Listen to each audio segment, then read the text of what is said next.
Hey, hey, hey, hey. Skull gang, skull gang, skull gang, skull gang, skull gang, skull gang, skull gang. Skull all the way to the bowl, man. My team about to go get a ring. We don't care what the team doing, man. They ain't messing with the perp gang. It's our year, time to get this ring. Bring it home back to the skull gang.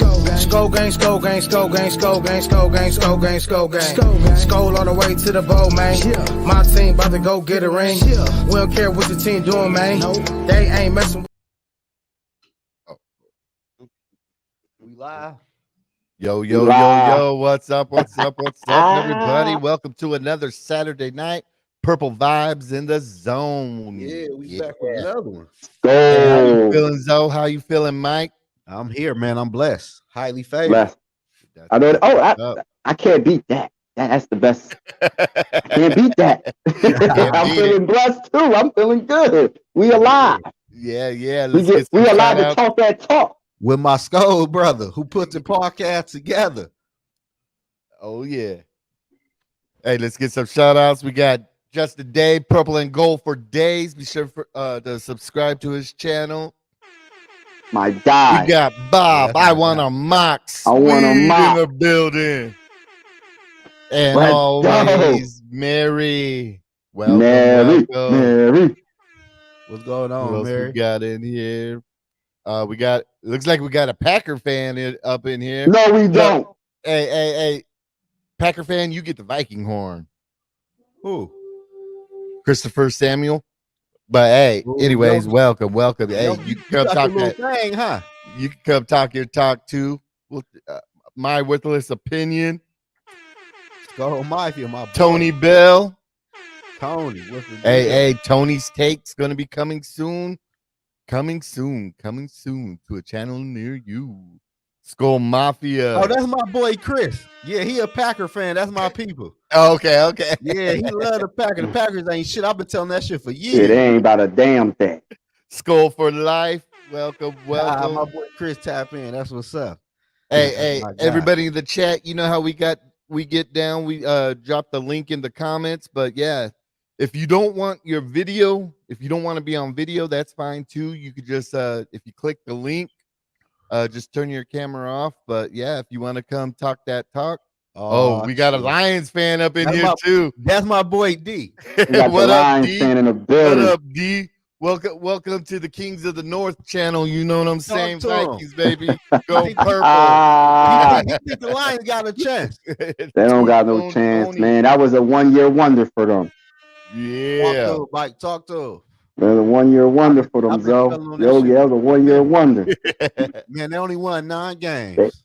Calm down.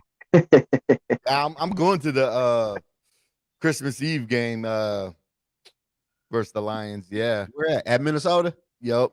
Guess what though, Yogi? I'm going to the last game of the season. Minnesota coming to Detroit. You going to that game? What? Let's go! What? Let's go, Skull! I'm going to Thursday night. I'm trying to. Them tickets is high. I'm like, I ain't no tickets with that thing on high. Hey, my birthday in January, so that's a birthday present for me.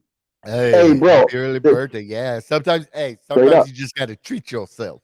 I know them joints, bro. I'm about to paint my face in that motherfucker. Yeah, that joint crazy. Yeah, I asked the wife, I was like, hey, how about Christmas Eve? You want to go to a game that day? She was like, yep. I was like, that's what's up. I know y'all worry. Boy, D, y'all ain't got shit coming, bro. Y'all did good for 1 year, man. We got bigger issues right now than the fucking Lions. Yeah, we try to get to the dang on Super Bowl. We thinking Super Bowl right now. They trying to win the division for the first time in 30 years, man. Yeah, that's small time. You know what I'm saying? We trying to come back another time, bro. You know what I mean? We welcome the smoke, but y'all gotta do a little bit more for us to really give y'all. You know what I mean? Yeah, like not right now, D. Tonight ain't the night, bro. I got a lot of issues going on with the Minnesota Vikings, D. Not right now, D. Not right now. Hey, but D, talk your talk. Talk your talk because we're go ahead, Zoe. Huh? How you guys feel about Thursday night's game? Man, Thursday night game, dog. I ain't gonna lie. I'm gonna keep it a buck with y'all. That shit was a damn massacre. I'm not gonna lie. They only scored 13 points. The backups was in. The offensive line looked horrible. Like the defense, I ain't gonna lie, defense line played good, but the secondary, Tonga. yeah, him and a few other players played good for real. The D line looked good, but that secondary, oh man, Booth. Ooh. I'm through with Booth. Booth take his ass to the booth. He can call a damn football game. I'm through with him. Then Lewis seen it looked like he was all out of place and all type of shit. I'm like, they done practice all off season to display some shit like that. Yeah. Yeah. Yeah. I'm stuck on the offensive line, y'all. And I try to be as positive as possible. I try to be as positive, but you can't. I gotta keep it real. I gotta talk my talk. I can't sugarcoat what I seen. Like Ed Ingram still getting pushed back against second stringers. I gotta remind the chat, he was number 1 in allowing sacks. No, it wasn't just all his fault. Kirk Cousins held on to the ball, but he's number 1. And the fact that he didn't improve, I know it's the first preseason game. The fact that I seen him getting pushed back again, it just I don't know what to say, y'all. Dalton Reisner, can you please get signed by the Minnesota Vikings? That's all I got to say. Tony talking about it preseason, calm down. It ain't about that. I'm just looking at the depth on the offensive line. So what happened O'Neal in the center getting injured in the game at the same time? It's over with. Like the offensive line ain't blocked for no quarterbacks, ain't open up no running lanes or nothing. Right. I'm surprised Ty Chandler did what he did. You know what I'm saying? No, I said he played Mike, good. Someone said your mic is a bit My mic is a little hot. That boy might hot. That boy might heat it tonight. Let me see. Yeah, but man, that shit was just like, I don't know, man. Like then the Minnesota Vikings bringing in these wide receivers, they trading for wide receivers, but since KOC and Kwesi been here, they ain't bringing in no top offensive linemen to go on the offensive line. They just bringing in weapons. Like we don't need no more weapons, man. Right. If anything, bring in a damn quarterback. Right. Kirk Cousins is not a mobile quarterback. And that offensive line against a good defensive line, it's going to be the same shit we seen last year, man. Because what did they improve at? We go against the Cowboys, Eagles, and San Fran, it's going to be the same shit. Like, how we did not upgrade the offensive line this whole offseason. Yeah, it all starts in the trenches. I don't understand why they're not building from the trenches out. I mean, you could have all that high fancy toys, but you ain't got no motherfucking wheels. That train going right. I don't know, man. Like I know it's still preseason. I'm not overhyped, but it's just like the offensive line again. Like damn, like the shit I watched Thursday. I was like, what the hell I'm watching? I'm not gonna lie to y'all. I watched a lot of preseason games this past weekend. And I don't care how nobody take it. The Minnesota Vikings looked at raggedy on offense out of all the teams I watched the past weekend. And that's because the offensive line was horrible. Jalen Reagor, the receiver, if that's his name, from the Eagles, like he had a good preseason when they did give him the ball. Cha looked nice. Yeah. We know Ja gonna do his thing. Josh Oliver can block, but unless we move Josh Oliver to guard, that shit don't even matter. Shit, can he play guard? No, for real though. Can he play guard? Can he play? Hey, man. See, this is the thing. Like, I understand it's preseason, but we just getting warmed up for the regular season, and it's just not looking good. I know it's the first preseason game, but like seeing Ed Ingram look that bad already is just like he ain't know who to block on one play. It's like, damn. like, what are we supposed to do? Like, we just supposed to just like regular season, first stringers. What is he gonna do? Yeah, man, I don't know, man. Like, how you ain't like like KOC and Quasi, dog. I'm watching the game from the crib, and I'm seeing the problem on the offensive line. Y'all watching films and everything. So how you not think Ed Ingram and Cleveland was a liability on the offensive line? Even though Ed Ingram was a rookie, he might take a leap. But on the back end, you still need some assurance if he don't take a leap. Like, we ain't got no insurance for nobody on the offensive line. That's the big thing right there. We just gonna deal with it. Yeah. So what was the kryptonite for this whole season last season? It was their offensive line. Of course, the defense. Of course, the defense. We already know the defense was trash, right? Garbage, whatever you want to call it, right? But Kirk Cousins, if you see the Netflix series, we all can agree the man got his behind whooped every game, it seemed like. And it's because of our guards was our biggest weakness. So we didn't really address that in the offseason. We didn't address it in the draft. And Ed Ingram, the excuse was, oh, he was a rookie. Well, he ain't a rookie no more. And he played his first preseason and it didn't look like he improved in any way. But we shall see against the Titans. We'll see if he does better.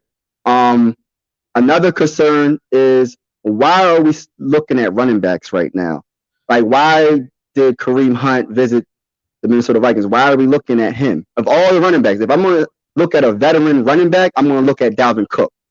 You know what I mean? I'm not going to pay Dalvin Cook $10 million, but I'd rather pay Dalvin than Kareem Hunt. Dalvin Cook is better than Hunt, in my opinion. Yeah, but so, but you know Hunt gonna be cheaper, but it don't matter who the hell the running. I don't care if you bring Cook back in. It don't even matter if you don't fix the offensive line. It's just the whole point that, like, man, what Dave? I want Dave to get in here, man. The one who told me a couple weeks ago they gonna be better after a year. They got the chemistry together, all this, and I'm like, bro, that old line is horrible. And what? Yeah, we gotta. Yeah, I don't know. We're gonna see. We're going to see against the Titans, or we're going to see as we get close to the regular season. And if this is still a problem, that's on the GM and that's on them. They didn't adjust. They didn't make no moves to improve it. And we know Kirk Cousins isn't a dual threat quarterback. So we have to make sure he's on point. For him to be where we want him to be, because his name isn't Kirk Cousins to me anymore. His name is First Cousin, and his name is Captain Kirk, because he's the captain of the ship. He's going to get us all the way to the Super Bowl if the offensive line is good. That's our step cousin. That's my first cousin. No, that's your step cousin, bro. After the divorce, hey, what up, D Woods? D Woods is in the building. Hey, D Woods, what's the deal? He's a step cousin. For y'all that don't know, yeah. When he talking about, and I got 2 more Viking jerseys you want me to go grab in the back. Hey, D Woods is those arch nemesis. But look, though, hey, D Woods though, got me to fix my camera though. Yeah. Hey, hold on, let me do it like that. Yeah, man, but the shit I seen though, bro, that shit was horrible, man. Like I said in my video when I was talking about my thoughts on the preseason game, the Vikings' downfall this year, it won't be the defense. It's gonna be the offensive line. It won't. It's gonna be the offensive line, man. For real. Man, I don't think so. It's gonna be the offensive line. They can't block nobody for real. Yeah. So all you got to do on the Minnesota Vikings for real, and everybody gonna peep it. Send the blitz up the middle. They can't block people. And Kirk Cousins gonna panic and throw the ball out of bounds or throw a crazy interception. Everybody gonna be blitzing the Minnesota Vikings right up the gut on 3rd downs. Watch what I tell you. Hey, Samuel, we ain't worried about the NFC North. No, I'm talking the big picture. We just talking our talk. No, I'm talking the big picture, Chris. Like, we talking big picture. Oh, is that the Lions fan? Yeah, no, that's the Packers fan. That's the Packers. Hey, I'm not. We definitely ain't worried about the Packers. No, I'm talking the big picture. I'm talking about a playoff run. We're talking about Super Bowl. Period. Yeah. That's all we want to do. We want to win a Super Bowl. We ain't worried about the NFC North all like that. We're going to win the NFC North, but we want the dang on Super Bowl. That fluke ass Super Bowl Green Bay won. Aaron Rodgers' first year as a quarterback. They ain't been back to one. You know what? And Yeah, that was. But let's talk about some positive stuff about the defense. What's your opinion about Ivan Pace Jr.? Like, Oh, what is your go honest ahead, opinion? Yogi. What? He's got Yeah, that go ahead. dog in him. He's got that. Yeah, he was everywhere. We've been pace gang all the way, Fat. man. I predicted we were gonna draft him in the 4th round, or when I was doing my Right. mocks, I was always picking him in the 4th round. I was surprised he didn't go undrafted. I'm surprised that we were able to get him. Yeah, Apparently, the Right. Titans wanted him as well, but we just offered more money, and he came with us. he looked good though. Ivan Pace Right. looked good. I ain't really see. Did dude even play Brian Smoke? What his damn name is? Osmo? Yeah, Asamoah. No, he yeah. didn't. Like, No. but I ain't like. But Is he to hurt? me, no, he probably just ain't. I don't know. He just ain't He's playing. probably going to be Yeah. a starter. Like, Yeah. Right. the defensive line to me for real, they was like they slowed the What run up, Sarah? What up, Sarah? What's going on, Sarah? Like the D line, they slowed the run up with putting pressure on the quarterbacks. The D line looked better than the secondary did. I'll tell you that much. Yeah. Right. And Booth, oh my God! Like I said before, he need to go in the booth and just call the plays for the Minnesota Vikings at this point. Because what is Booth doing? Then Lewis seen. I ain't gonna lie to y'all. I don't care how nobody feel. People talking about it's only year 2. Lewis Seen is a bust. In year 2 in the NFL playing safety, bro, you should not be playing like the way he playing. You playing safety. Ain't like you playing corner or quarterback. You a safety, bro. I expect more from Lewis Seen in year 2 as the Minnesota Vikings. Then it goes back to Quasey, like I told y'all last night, man. Do they even know how to draft? Right, because we could have had Kyle Hamilton at pick 12, but no, we wanted to get all fancy and cute, trade back and blah blah blah blah. I hate trading back, man. We got to get out that mindset. If we ain't trading up, we ain't trading back, unless it's a crazy deal. I'm tired of trading back, man. I'm saying I would trade back if I had like 2 or 3 picks in that same round. I would, but we haven't had that, and it's like we trade down. No, I'm just saying, like I would if I had 2 or 3 picks, but we didn't get no first round pick with that trade we did with the Lions, and we gave them a draft pick or some crazy shit. It don't make no sense. Like what the like? What are we doing? What are Quasey and them doing?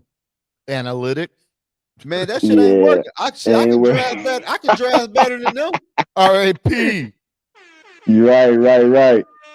For going back to Ivan Pace Jr., I like what I seen. It seemed like he was always around the ball. He put pressure on the quarterback. I like what I seen, and I love his aggression. I actually think that overall the defense, Brian Flores, you can tell there's a different energy in the building. They're actually what's his name? Mekhi Blackman. He had a couple of good plays that I've noticed. I love his game. He might mess up a play, but then he'll come back right and have confidence and do his thing. So I like Mekhi Blackman a lot. That was a good pickup in the 3rd round.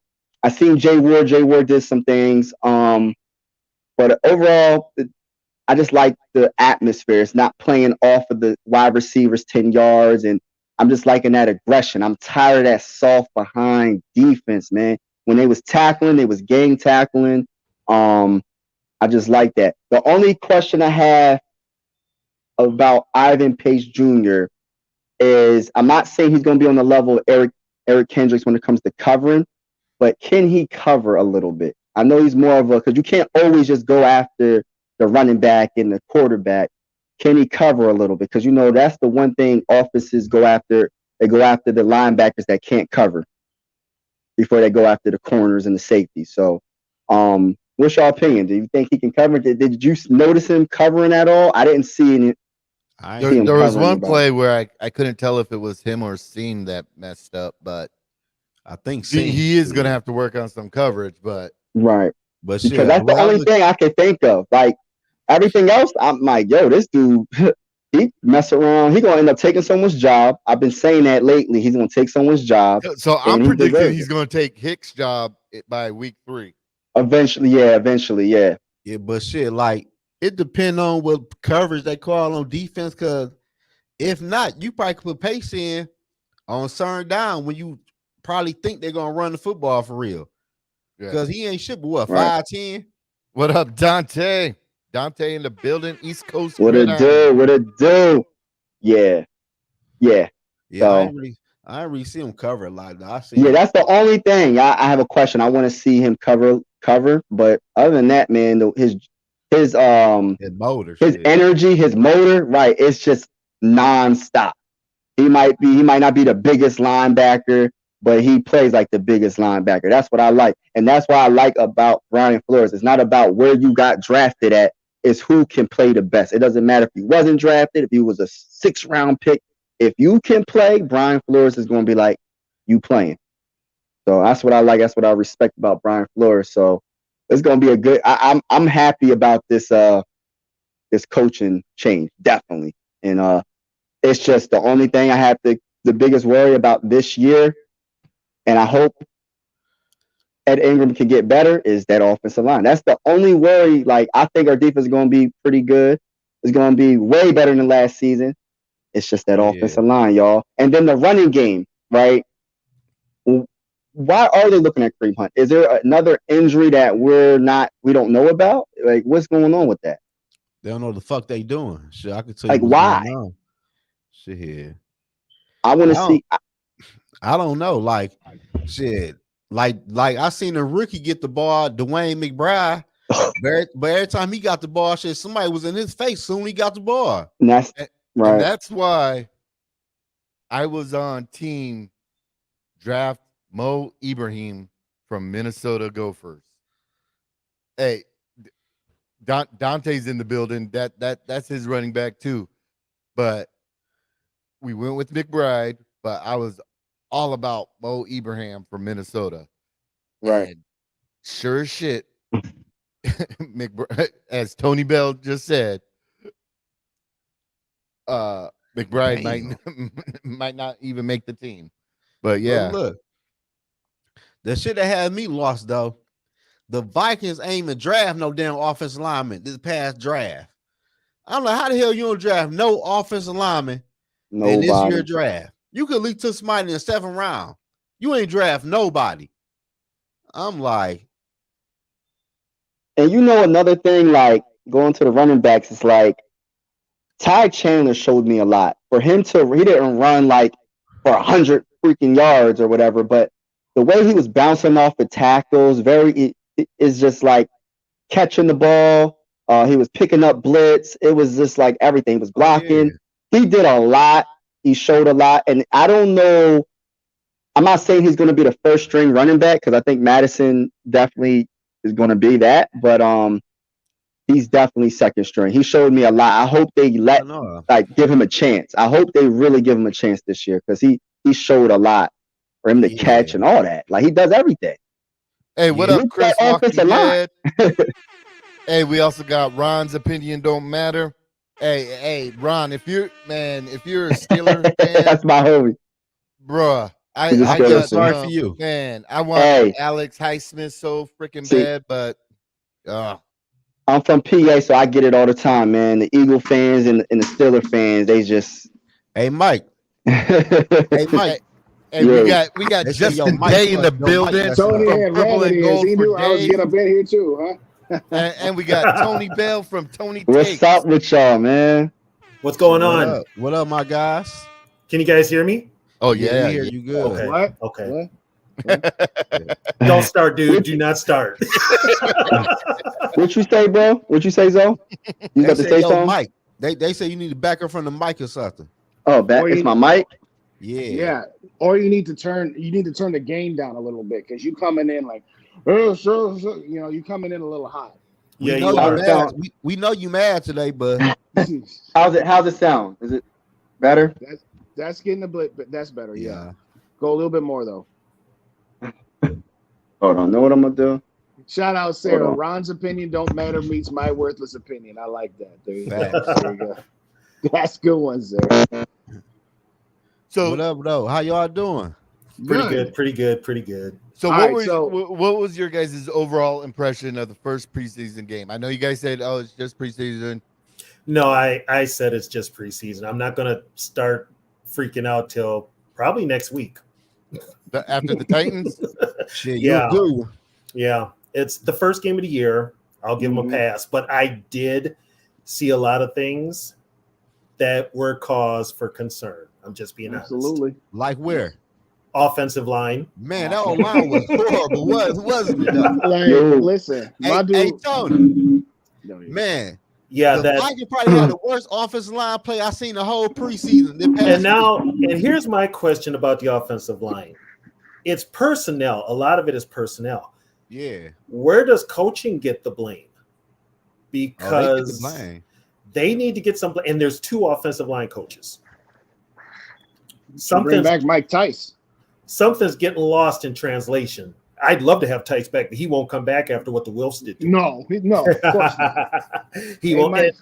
Mike, you're fired by this piece of paper that you got in your hands before we even talked to you. Oh, and by the way, Mike Tice brought that on himself because Mike Tice was the snitch to McCombs when McCombs and Denny Green stopped talking.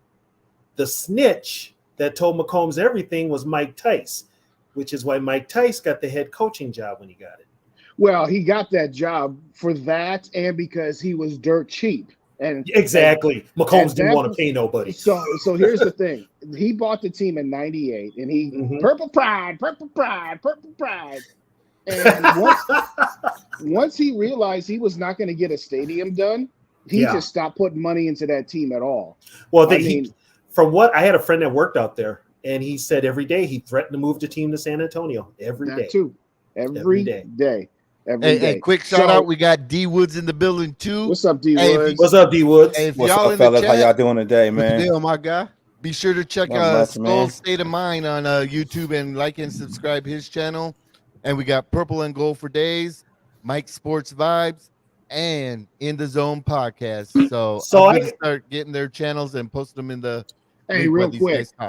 I know there's 3 people in the chat right now don't subscribe. I'm 3 away from 700. So who hit me up real quick. Let me get to 700. I ain't proud to beg. I got a question for everybody. Is it time to give up on the booth experiment? Yes. It's been time. No. Nah, we can't give up on them yet, man. Okay, here's my stance on it. I'll just I'll be real quick on it. Go ahead. Last year when they drafted him, I'm just like, okay, first round talent. There's a reason he's available. Let's take a chance. Okay, fine. And then he got hurt like right away last year. And then this summer, I've said the whole time, I said, do not expect anything from Booth Jr. And if you get any kind of production from him, that's found money. Okay? Because if you expect anything from him, you are going to be disappointed. And listen, I'm not trying to begrudge him. I'm not trying to hate on him. I wish him nothing but the best. I want it to work out. Obviously, he plays for my team, so I want him to be able to contribute. But at this point in time, the guy, 5 minutes after he's drafted, I've been healthy since high school. Okay, that's a few red flags. Yeah, like that ain't good. That's a few red flags. Right off the bat, when he got hurt again, I said, you know what? I hope he manages to kick the injury bug, but he has shown and demonstrated that it's just probably not going to happen. It's just probably not in the cards. So I'm not saying cut the guy. What I'm saying is at this point, my expectation level is 0. You might you might be able to get some trade value for him. He's only in the if you can get it, if you can like a 4? Like what? Like probably a 4. If you can get a 4 for him right now, you ain't getting no 4 for him. Ain't nobody gonna trade for his ass. I ain't trying to be negative, but I don't see that, man. There's no team is as gullible as a Viking front office when it comes to trades. Right. Let's just be honest. And it's even worse now because we got football. We got people running the football that know nothing about football. So, right. And you've said that quite a few times. But to get back to the Tyson McCombs thing, once he knew he wasn't getting a stadium, he let Denny Green go because it was time. Well, no. Denny quit. Denny quit. He did? Denny quit. Denny resigned. He wasn't fired. He resigned. He didn't quit. He was going to fire him, and Denny took that power away from McCombs and quit. You're not going to fire me. I quit. Either way, the point is that he just hired Tice because I got an offensive line coach that's not going to say no to a head coaching job. So you promoted. You didn't even bring in an offensive or defensive coordinator. You elevated an offensive line coach. Yeah, that's right. I forget his name. For whatever we want to say about Mike Tice, about how mediocre he was. I mean, he's 32-32 as a head coach. He had nothing to work with. He had nothing to work. Oh, he had Dante and Randy. Okay, that's 2 guys. You got 51 others, and there was a bunch of scrubs. Yeah. Outside of Antoine Winfield, they didn't sign a free agent worth a darn. That's my guy. That's my guy. During the Red McCombs era. I mean, look at what happened as soon as the Wilfs got here in 2005. They signed Pat Williams. And a couple of other guys before they got Hutchinson. They got Hutchinson. Where he come from? He came from Seattle. He just got. He had just played in the Super Bowl. And he came to Seattle. Poison pill deal. The poison pill. Yes. Poison pill. Yeah. Yep. The poison pill. And so he. But there was no way on God's green earth. Say what we've Tony, and you're with me on this. We said our piece about how the Wills run this team. Yes. And how they're trying to maximize profits, I guess is the word to say it. But I will at least say they spend the money. Okay. They spend the money on free agents. They spend the money on TCO. Yes, they got a subsidy from the state of Minnesota to build the stadium, but they've sunk a lot of money into this team. Oh, by the way, Red McCombs never did. That stadium will be paid off probably next month. Yeah. Think about that. That stadium's going to be paid off. 23 years ahead of schedule. Think about that. So they're running out of excuses to put some kind of product on the field to bring us a championship. Right. And I'm going to hold them to it. Been a fan 50 plus years, and you doing this. I ain't got much time left on this earth. I want to talk that talk, Tony. Talk that talk. Back to your question about the you need the Super Bowl first, man. Yeah. How'd you feel about Thursday, D Woods? Yeah, go ahead, Woods. I mean, it's preseason. It is what it is. I can't get too high. I can't get too low on it. You know, we know the starter's not going to play, and it's a big evaluation game.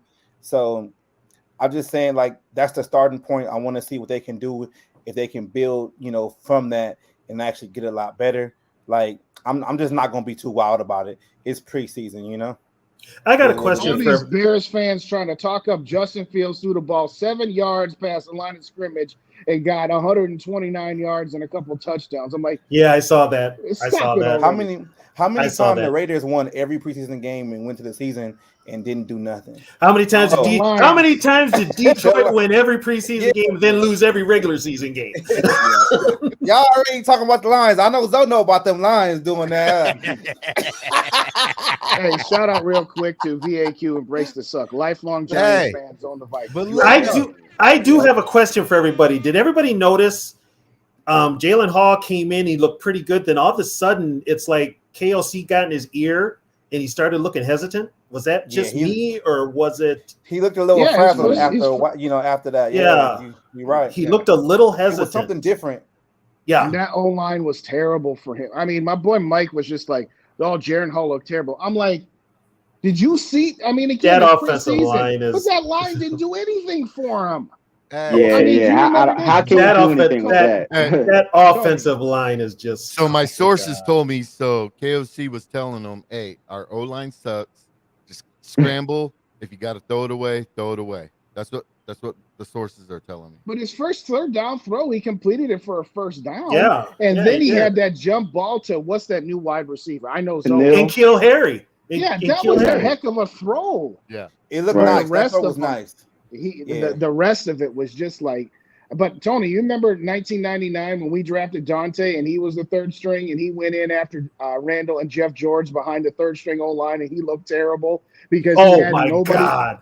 That's exactly what that reminded me of. I'm just like, I'm not going to say Jaren Hall's on his way to being Dante, but what I'm saying is Dante looked bad behind an offensive line. I think Dante in his first 2 preseason games, he played the Giants in Cleveland. Yes. I think he completed 1 pass and got sacked like 10 times. Yes.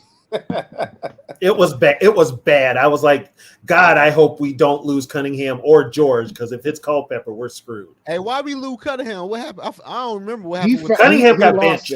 He lost the job. He got benched. Honestly, though, Tony, he lost it about. Okay, sorry to bring up old wounds, ladies and gentlemen, but when he got hit right before halftime in that Atlanta game where he lost the ball and Atlanta scored a touchdown on the next play. Yeah, he was never the same. He's never the same. That was the moment that Cunning got it.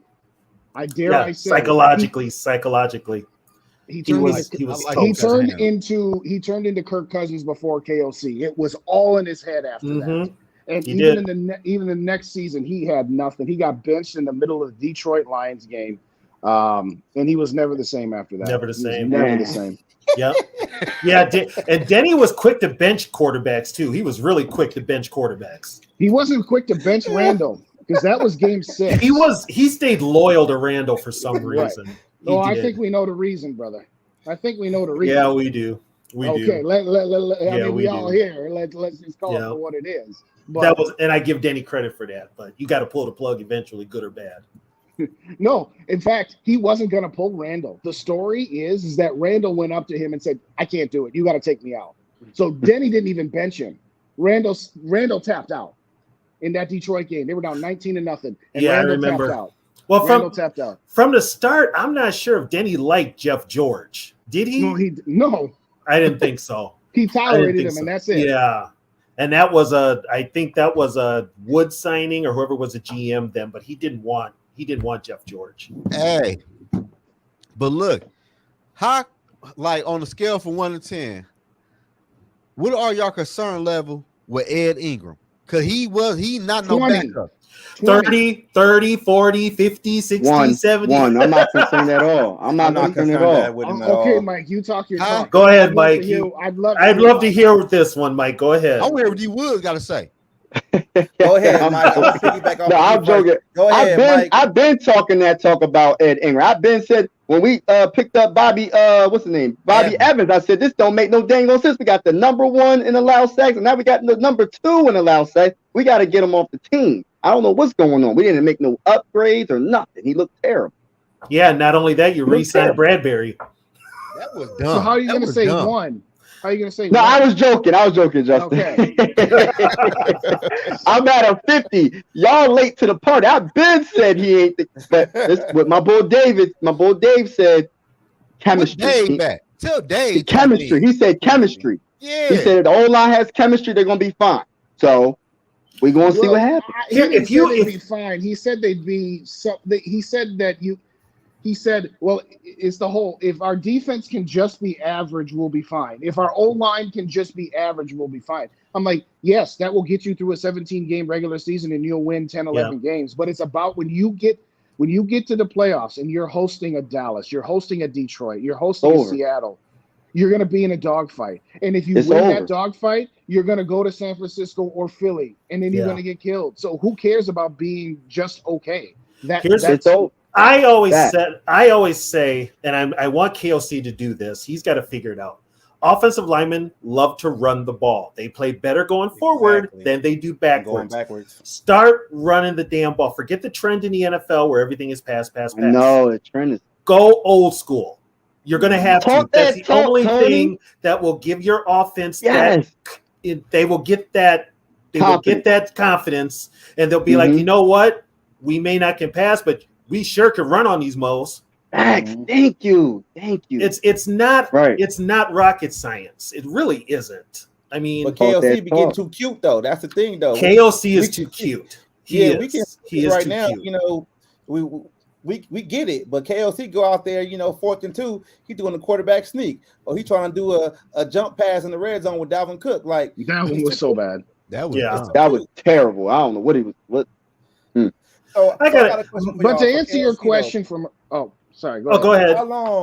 How long we got before we start blaming KLC for bad play calling, or are we already there? He might get a pass this year because of what he did last year. He might get a pass this year for what he did last year, which is the problem. He was successful last year, so he's going to get quite the but he had the good year. He can have one off year. That's what a lot of fans are going to do. Right. That's what they did with Zimmer. It was every other year. It was every other year. And it wasn't until Zimmer had 2 bad years that they finally cut him. Yeah. To answer your question from earlier, Tony, about at what point do we start blaming the coaching versus the personnel? I like to harpen back as to how did we get here. Okay, when Zimmer was hired, we had a bad team. Obviously, 5-11-1. 5-11-1, yeah. And then we started drafting all these defensive players, and we drafted Teddy Bridgewater. And then slowly, we kept getting better and better. And guess what? We had a lot of young players that weren't making a lot of money. We had all kinds of salary cap room. We were very fiscally responsible with our salary cap. We didn't have $30 million in dead money every year. That's how we was able to get Kirk in 18. Exactly. Right. Hey, Good point, Justin. Justin, I got a question. I got a question for all of you that have paid attention. Have you noticed up until 2015, everything was cool, everything was fine. As soon as Teddy got hurt, it's like the wheels came off. The wheels came off. That was his guy. A first-round pick. Well, that too, Mike. You're very, very right. They traded a first-round pick for Sam Bradford. Now, Sam Bradford made $12 million that year. Now, $12 million now sounds like a steal, but back in 2016, $12 million is the same thing. Was about big money. Yeah. About what 32 is right now. But the point is, the Vikings absorbed it like that because they had all kinds of room. Now, after 17, they said, we think we're a quarterback away. We've built this team for the last 3 years, building it the right way. Well, guess what you did that year in 2018? You gave Diggs money. You gave Thielen money. You gave Cousins money. And so all of a sudden, that team that you had built for 3 years on rookie contracts and signed other players, in 2017, they signed Latavius Murray before they even drafted Dalvin Cook. Because why? Because you needed depth. You signed Case Keenum to $2 million because you could. Think of the roster depth that this team had back in 2017. Now, in 2018, we got to pay these guys that we already have. We got to pay Kirk Cousins. We got to pay Sheldon Richardson. We got to save money to pay Anthony Barr because, well, we got to keep Anthony Barr for crying out loud. For some reason, why? Well, every coach was Jimmer's first pick. That's every coach with their first pick wants to keep them with them as long as they're with the team. He didn't want to get rid of Teddy. No, that's like the girl you pop your cherry with. There's always going to be something in the back of your mind. Remember that first one. Okay, that's well and good. But my point is this. Don't get me on that one there, Justin, because it might have been the first one, but yeah, I'm glad I'm not with them. Right. You know, I usually have good analogies. Apparently, Tony didn't like that one, but I like that one. I like that one, Justin. But my point is that since 2018 and 2019, remember Anthony Barr was out the door. He was going to sign with the Jets, and then he came back. He had a change of heart. He had a change of heart. And guess what? Last minute. And then the year after that, they signed Dalvin Cook to his contract. And then we wonder why we're always bargain bin shopping for free agents. And we wonder why our offensive line, particularly on the interior, is always so weak.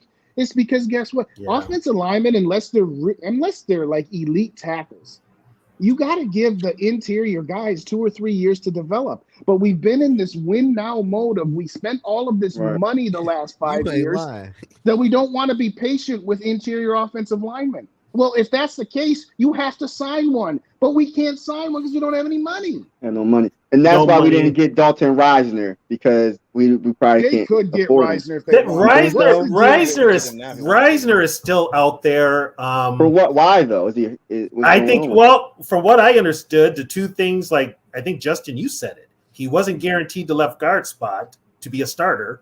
I think he's keeping his options open. He'll be playing left guard for somebody. All I know is he's gonna keep his options open, and he waiting for somebody to get hurt, just like Dalvin Cook waiting for somebody to get hurt so he can get a job. I guarantee you this: his agent called the Vikings after Thursday night and been like, "I'm sorry." What? Okay, I did. You know what I guarantee, my guy. Last night, we're gonna beat the Eagles, bro. We're gonna beat the Eagles, Justin. I just want to say, yesterday I met a couple of former Vikings, Ed White and Chuck Foreman. Yeah, I actually did ask Ed White, could he come back and play left guard for the Vikings? Because he used to play left guard. He said, no, I don't miss football. But we talked about it. It's like, I don't know. And he brought up coaching. They played together long enough, but where is I think some of it is coaching. So I'm not going to say it's like everything else. It's always a combination of multiple things. But at some point, when remember when we had Dakota Dozier and Drew Samia, what coach was going to coach those fools up? Yeah. And you know what? And Drew Samia came out of college with these really high, like he's going to be a great guard. Yeah. I'm like, and where does he end up with the Jets? And by the way, we're not going to go down this road too much because I know, particularly with Zoe, we could go on for an hour and a half about it. But at some point, you have to acknowledge, even if you are if you're Rick Sosa and Joe Espinoza, that are the biggest Kirk jerkers out there. Oh, them too. Yeah. At some point, you have to acknowledge that, Washington couldn't find any guards or centers to protect Kirk Cousins. And now after 5 years with the Vikings, they can't either. What's the common denominator here? That you have a statue quarterback that unless you're going to put the Dallas Cowboys from the mid-90s offensive line in front of him, you know how some quarterbacks make their offensive line look better? Well, some make them look worse. Now, I'm not here saying that these guys are actually better than what we've seen, but when you put together the fact that this team does not have any money to spend on free agent guards, when you put together that with Kirk Cousins just is what he is as a pocket passer. Yeah, well, if you protect Kirk, he's great. At some point, it's the NFL. You're not always going to have perfection. Back. It's not going to be perfect all the time. Justin, you got to make up for it, man. I want to give you guys this question here. Do you know what it was? This was before we got Darrisaw. Mm-hmm. There was a left tackle, prominent all-pro left tackle, would not play with the Vikings because they had Kirk Cousins. Say that again? You talking about my man? There was a prominent left tackle that would not play with the Vikings because Kirk Cousins was the quarterback. You talking about Andre Wentworth, who went to L.A.? No, I'm talking about Trent Williams. Oh, Trent Williams. Well, he played in Washington. He was in Washington. He did not want to come to Minnesota because he did not want to play with him. I ain't got nothing to say about Kirk Cousins. Yo, he first cousin for me. I've said enough about Kirk Cousins. Everybody knows how I feel about him, so I'm not going to keep rehashing it. Yeah, he captained Kirk to the Super Bowl. But that's what's frustrating about it is for everything that we said, and we have harped on his weaknesses. We all acknowledge his strengths, right? And if you had a checklist of 20 things that you would want from your quarterback, he checks off 16 or 17 of them. But the 3 that he doesn't are the ones that are the most meaningful and that move the needle the most. The 3 he doesn't are glaring. They're glaring. Exactly. Yeah. The 3 that especially he doesn't with this offensive line. Exactly. I got into it with SK last week when we were talking about Cousins versus Jalen Hurts, and he put Cousins ahead of Jalen Hurts. That. I remember listening to that, and I was like, but to his one of the points I didn't get to was his point was, well, if you put Kirk Cousins behind Philly's offensive line, he would be great. I'm like, don't you think that putting Jalen Hurts behind our offensive line would kind of make some difference too? You're like, what the fuck? Like Jalen Hurts is a mobile quarterback. Yeah, mobility. If you're gonna play for the Vikings behind this offensive line, you need to be mobile. So, hey, can I ask y'all this though? Yeah, what you got? So why we didn't draft DTR though? If they know NXT, we need a mobile quarterback though. I don't know, man. Like I'm scratching my head. Like, hey, I was stumping for Anthony Richardson, and then I said, don't you dare draft Will Levis. And if you're gonna not draft a quarterback in the first round, and get DTR in the third. Like, I don't care. Good. I don't care that you took a wide receiver in the first round and you didn't have your second round. Take DTR in the third. I preach. Go watch all my videos. I said it a million times. I feel you, man. We strike out right there. I watched the DTR play. I don't care what y'all say about the O-line or whatever. DTR look better than Jared Hall. Yeah. The coaches got in the Jalen Hall's head. They got into his head, and when they told him to just throw the ball away. Why would they do that? Why would they put the handcuffs on him like that? Well, could be to not scare you know who. Oh, you got to be kidding me. I kid you. Dude, why do you think we kept Mannion for the last how many years? Yeah, that's crazy, man. And that's why I'm cheering for Jaron Hall, because I want some type of competition. They put the handcuffs on Jaron Hall in a preseason game because they didn't want him to look too good to make Kirk feel uncomfortable. I hope that ain't true. It doesn't take much to get this fan base to start talking. Anything's possible. Who's the one quarterback that we was talking about? Oh, they got rid of him. He was behind Kirk for a year or two. Kyle Sloter. Yes, and they got rid of him. He showed a little bit of something in preseason, and we just him. Slaughter got the knock that he was a terrible practice quarterback. Yeah, he got the Zimmer. He got the Zimmer treatment. He got this. I've seen enough with Mond though. With Kellen Mond, he really disrespected him. Kellen Mond look horrible right now. Kellen Mond look horrible. DTR look way better than Kellen Mond. Oh man! And I don't care what anybody says. If you look at my TV screen right now, I got the Jets Carolina Panthers game on pause, so I can watch Matt Corral. And how he looking? I don't. How was he looking? Oh no. Okay. Oh, let me make this announcement, Yogi, when you're ready. By the way. Yeah, go ahead. JJ Vikings will be on my channel on Monday, the 20. What is that? The 28th, the last Monday in August. That's the Monday after the Arizona game. JJ Vikings will be on my channel on my 8:00 show. He's gonna come on around 8:30. So if y'all don't subscribe to JJ Vikings, y'all hit up that young man. He's 12 years old and he's rocking with this crew, and he's just killing it right now. Everybody tap in with nephew. Yeah, yes, nephew. That's right. We'll just call him nephew from now on. We don't call him JJ. I don't even know what the kid's name is. If I'm being honest, He Neff. Yogi, what is the boy's nephew. name? Just call him nephew. AJ, and he knows his football too. Yeah, he does. He be talking. I'm like, if y'all didn't see it on after the show or tomorrow morning, go to Rap's channel. He threw it down. Well, actually, go to JJ's channel and watch it on that one.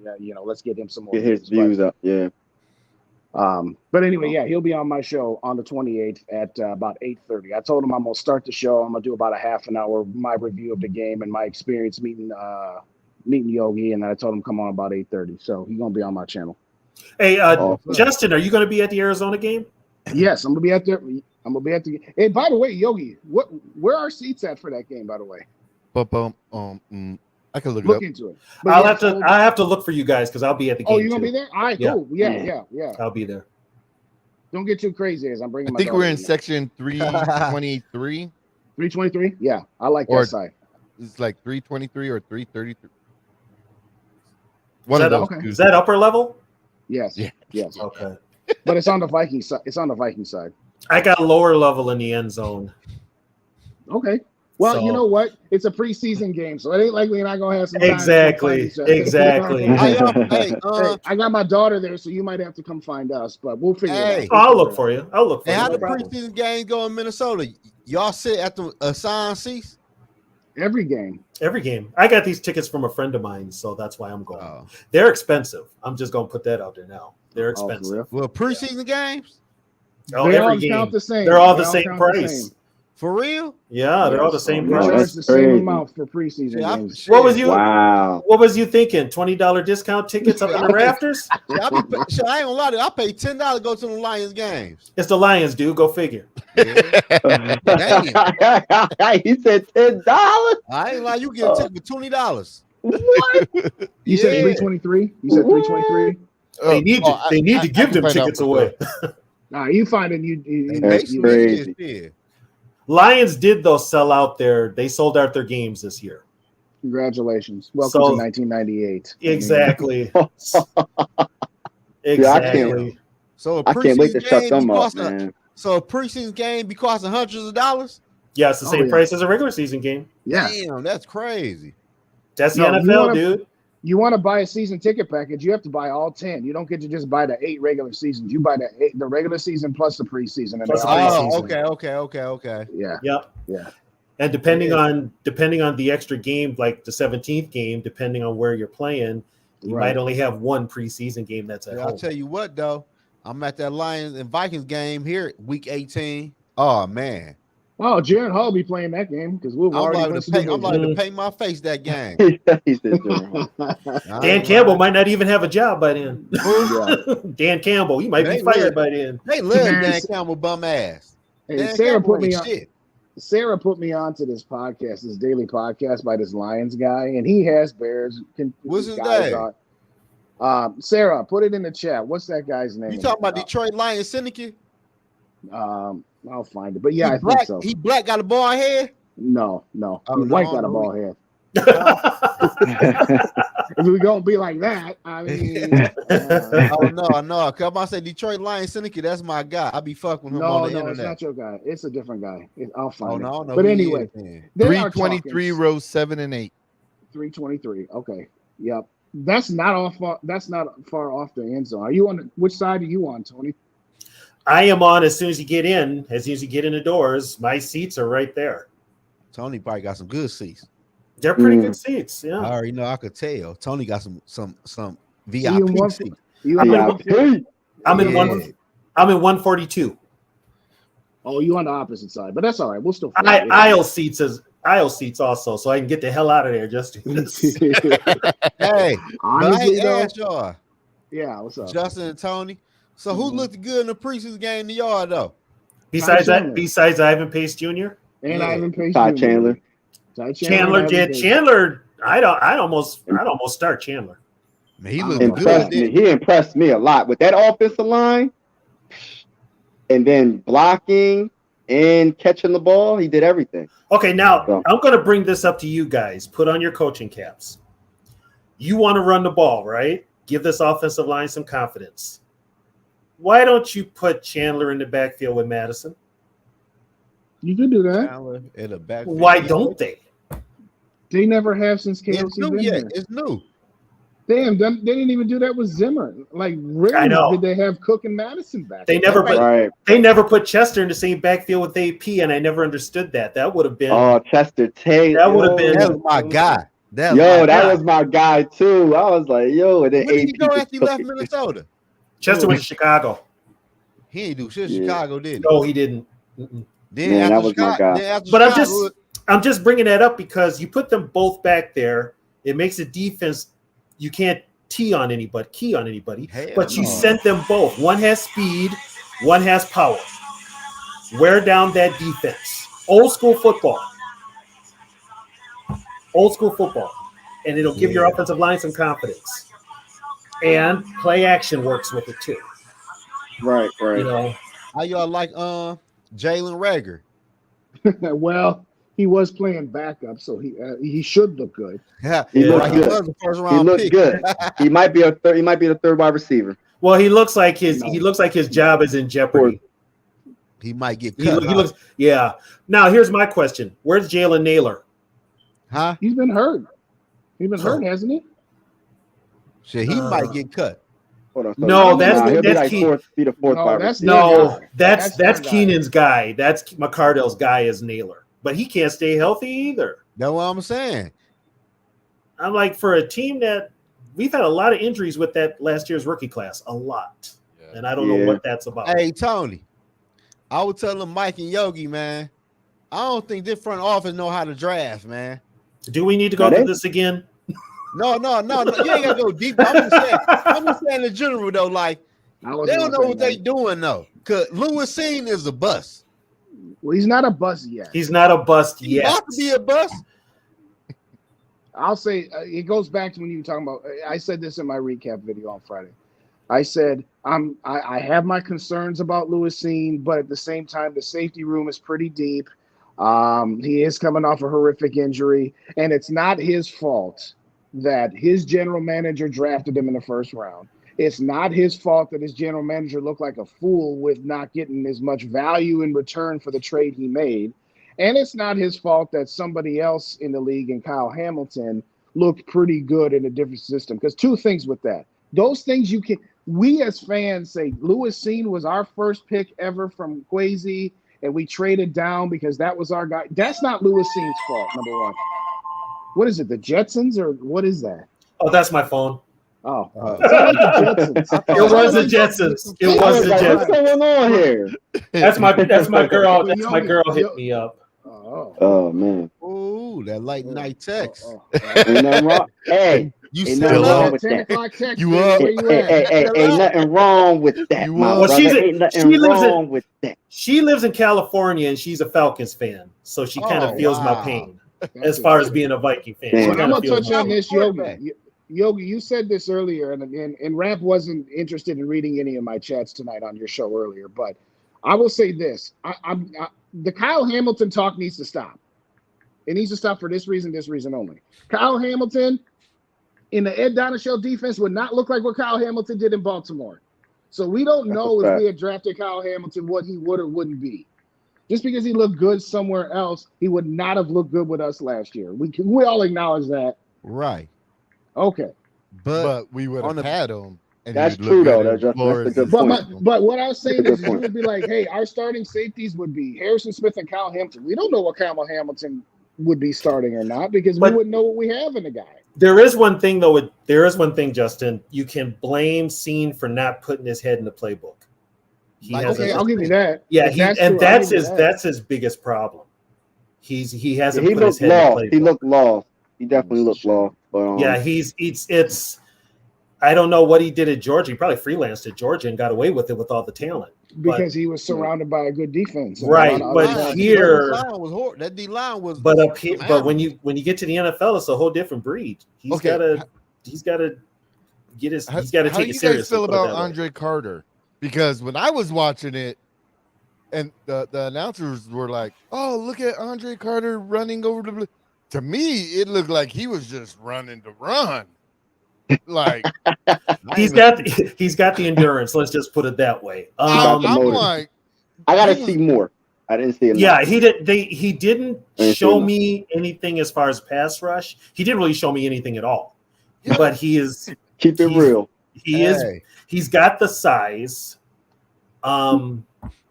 He's got the size. That's all I can say right now. I haven't seen enough of him to give him more, But if he gets his stuff together, him on one side and Daniil on the other.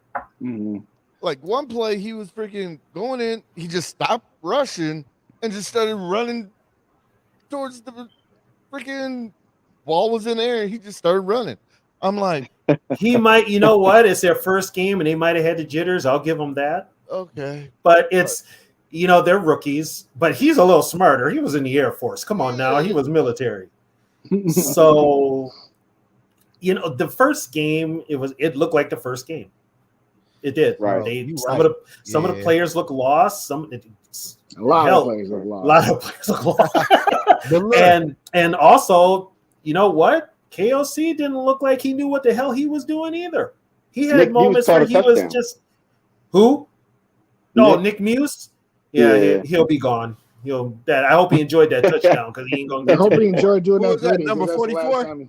That was, I don't know whose gritty was uglier, his or Gesicki last year in Miami. Oh my God. People Rap was saying earlier he had a good gritty. I'm like, that was terrible. I mean, I can't do much better, but at the same time, I ain't no athlete. Put it this way: if you can't do it, don't do it at all. Right. Hey.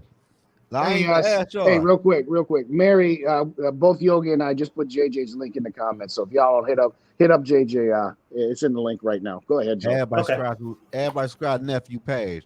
But look, how y'all feel about TJ Hawkinson, man? Is he doing the hold in like Daniil Hunter, acting like he injured? I'm thinking it's a hold in. It's a hold in, ain't it? The first couple days I didn't think so, but now that it's been a week and a half, about that. I think I'm gonna do it last week. I think they're holding in like the Daniil Hunter probably got in the ear like shit. Well, no, it's an NFL thing. It's a hold in where you avoid the fine. Right, that's what I'm saying. But Daniil Hunter did it. Because put it this way, in Dallas, Jerry Jones is fining the hell out of Zach Martin. We need him. Can we trade for Zach Martin? I would love to. Oh my gosh, I wish. I would love to. What are we waiting for? What would you trade for him right now? Tony? What would you trade for him? For Zach Martin? How old is he? Ezra Cleveland and maybe a 1 next year. How old is he? He's the same age as this is his 5th year option, right? He's in the 20. He's in the 27 club. He's in the 27 club. Oh yeah, I would do that exact same trade, Tony. Yeah. I mean, I don't want to give up my first because I still have this ridiculous notion that the Vikings are going to make the right choice and actually draft a future quarterback with I know, right. Okay. So there's part of me that is deluding myself into thinking that, but then reality sets in. Like they're not going to do it. So I'm gonna tell you guys something. You guys might know. I'm giving a second, Rieger, Cleveland, and Hicks. Take it off. No. Here's the thing. Dallas is not doing that. You know, here's the thing: Okay. if Jordan Addison shows out this year and he's making catches like he did that didn't get allowed You better on not Thursday say it, night, Oh, he's You gonna better say not it. say it. You better not say you it. know I'm gonna gonna say say it. it. No. You know, He's he's No. gonna and avoid the holdout controversy because you know JJ's gonna do it. You know he is. Don't even do that, Justin. You know I'm right. You know I'm right, brother. You know I'm right. Hold on. You're gonna have What? to think about giving up. You're gonna have to put it in consideration. And I was just about to get to that. What is going on with Justin Jefferson? Like, when are they going to sign him to Nothing. Like, He's gonna play out what- this year, but they're gonna He's gonna start play out ramping this up next year. year. his values is That's going to get fine. higher and higher. So what? Huh? So what? It's Ain't fine. no higher though. Who else? What other top receiver gonna sign a new deal that could? It's not about him. It's about Bosa. Who Who? Nick Bosa. for San Fran? The DN? Oh, the Yes. DN. Yeah. Because How both of what that their got to do with? because both of their agents want to be able to say that their client is the highest paid non-quarterback. So let's say JJ Okay, signs okay. for Mhm. $35 million a year. Bosa will sign for 35.5, and then he Oh, can that say ain't no- he's the big. But Oh, that I, ain't really. I'm It just also saying, it also that's depends just on it what is. it also depends on what Jordan does this year, his production. But he's I don't already care. he's No, already see, a here's one. my point. Here's my point. If Jordan Addison literally did what Randy Moss did to Jake Reed and took the number 2 spot away from him, that only further illustrates that I want both Jordan Addison and Justin Jefferson, and I'll find a way to get my quarterback a different way so that I have both of those guys sitting there waiting for this rookie quarterback. And that's true. I You don't could get want- it. You could get a cheaper veteran or a rookie. You could to work with them. We You need could. a rookie. But you know what kind of here's the If thing. Jordan How much of Addison a how much of go a ahead. problem is JJ going to be though? How much of a problem not is gonna his be a agent problem. going to be? He's not. Yeah, I don't know. I don't know. We talking about some. That's a good point. He could. Tony, let me He put it could to you win. this way. Okay, put it to me. Okay, tell me. When Justin Jefferson came in at number 2 on the top 100, I was surprised. And I said that in my video. I said I figured he'd be around 4 or 5. I figured Mahomes for sure, Right. Mhm. Joe Burrow for sure, and maybe Josh Allen and maybe Jalen Hurts and maybe Nick Bosa. I'll say it like Josh Allen's fallen off the last couple of he years. is. But here's my He has. point. Buffalo too. If I'm Mhm. starting an NFL franchise right now, and I had the number 1 pick, I'm taking Mahomes. And if I had the 2nd pick and Mahomes was gone, I'm taking Joe Burrow. If I had the 3rd pick, I'm taking Justin Jefferson. Burrow and Mahomes are the only 2 guys in the NFL right now that I would trade Justin Jefferson for. Period. Point blank. I am not finna trade. I am not finna trade Justin Jefferson for the possibility of a Caleb Williams. We don't know what that dude finna be. We don't. No. Yeah. We don't. Jalen Hurts. Yeah. I'm doing it for Jalen Hurts. I ain't too. gonna lie to you, Justin. Sometimes don't let your eyes fool you. Caleb Williams was that guy in the right offense. I'm not gonna lie to you. So was Here's a- RG3. So was RG3. yeah. Where'd that get you? RG3 boiled out. And then what? That was his Kirk Cousins career took his goes. job. No, That's only because he got hurt. Only because he got hurt. I know. That was But the that's coach my fault. point. That was I the am coach not fault. risking that. First I cousin said took this to his you guys job. before. I said this to you before. If the Houston Texans and the Arizona Cardinals are the 2 worst teams, right? Okay. Mhm. Okay. Now Arizona got the 1st pick and the 2nd pick. They got the 1st and 2nd picks in the 3rd round. If Arizona came to me and said, I'll give you both the 1 and the 2, I'll give you both these 3rd round picks, and we'll give you a 1st round draft pick in 2025, I'm listening to that. I'm doing that. I'm not doing it, but I'm listening to it. I'm doing that. He's already done. That shit done. Yeah. It's a lot of. It gives you something to really think about. Because but the idea of taking Justin Jefferson and only getting Caleb Williams back, that's not enough. Oh But no, if you I agree with you. So you've got to get a Caleb Williams, plus you got to get more if I'm even coming close to trading Justin Jefferson. And even then, you got to blow me away. You got to go Monica Lewinsky on Bill Clinton blow me away before I'm even thinking about that. shit, Damn. okay, let's just be real. Hey, Well, I use another analogy. Well, you somebody, like my somebody, analogy earlier. somebody besides Monica. Okay.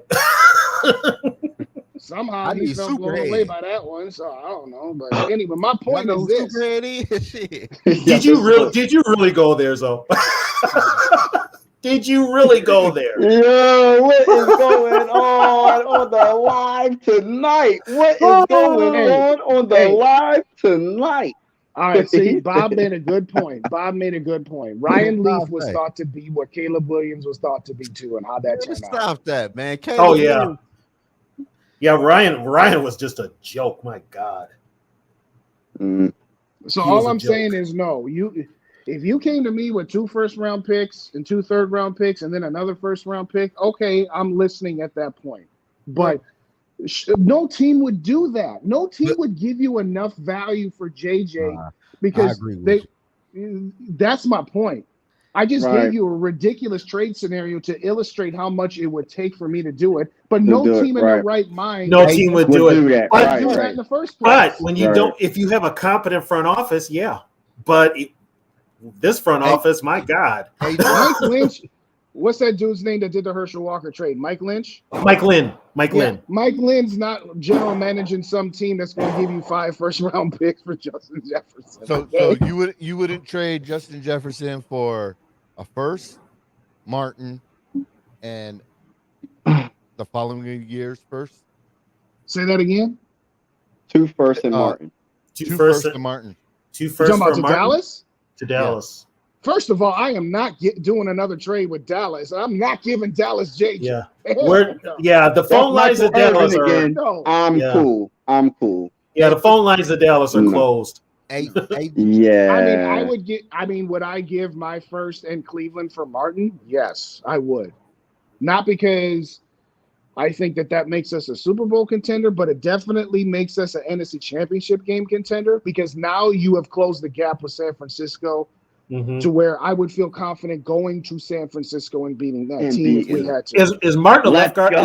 Is Martin a left guard or a right guard? He's left. He's perfect. Perfect. Yes. Hey, Justin. Yes. Yeah. Hey, look, like you made a good point, but I don't think Arizona would trade for Justin Jefferson because they paying Kyler Murray though. But what if Houston offer you a 2025 first round picks and some picks in this year's draft for Justin Jefferson because they got a rookie quarterback on the rookie contract? They don't have their first in 2024. They gave it to Arizona. No, I said 2025 first and some picks this year. No. Nah. Because guess what? Justin Jefferson makes that team better to where all of a sudden Houston's not picking in the top 5 anymore. They be picking at least in the 12s. I don't know. They with Justin Jefferson? They O-line look like Minnesota O-line. If Justin Jefferson went to Houston, that takes them from being a bottom feeder team to a 5 to 6 win team, and now you're talking about 6 wins. Yeah, you're talking about picking between 8 and 13. So no, you got to make the move. You got to make the move to get your picks before the superstar player hits the team. Plays right. Arizona's going to be terrible this year. Houston's going to be terrible this year. That's why I said, if you gave me the 1 and the 2 in next year's draft. But Arizona, I can take a Caleb Williams and then I can take Marvin Harrison Jr. plus then whatever else you got. That's different. Your original question was, would you trade Justin Jefferson straight up for a Caleb Williams? The answer to that is no. No. But on the back end, no. Arizona paying Kyler Murray some money and they paying a safety. They just gave him some more money. So they really got no money. Well, their front office is just as bad as Minnesota's, probably worse. Yeah. They worse. And what the hell was what in the world was Kyler Murray doing wearing a sports bra the other day? I didn't imagine that. He was wearing a sports bra, wasn't he? Yes. It looked like it. Am I wrong? No, that's what it looked like, a sports bra. I got no comment. I don't know what to say about that. You know who he looked like? He looked like Tracy Morgan in The Longest Yard. Oh my goodness! You retarded. Yo, I ain't lying. Yo, oh my gosh! It's for wind resistance. In the dome. Oh my god! Hey, that was on a meme. Somebody put that meme together, so it wasn't me. I'd love to take credit for it, but I can't. No, it did look like a sports bra.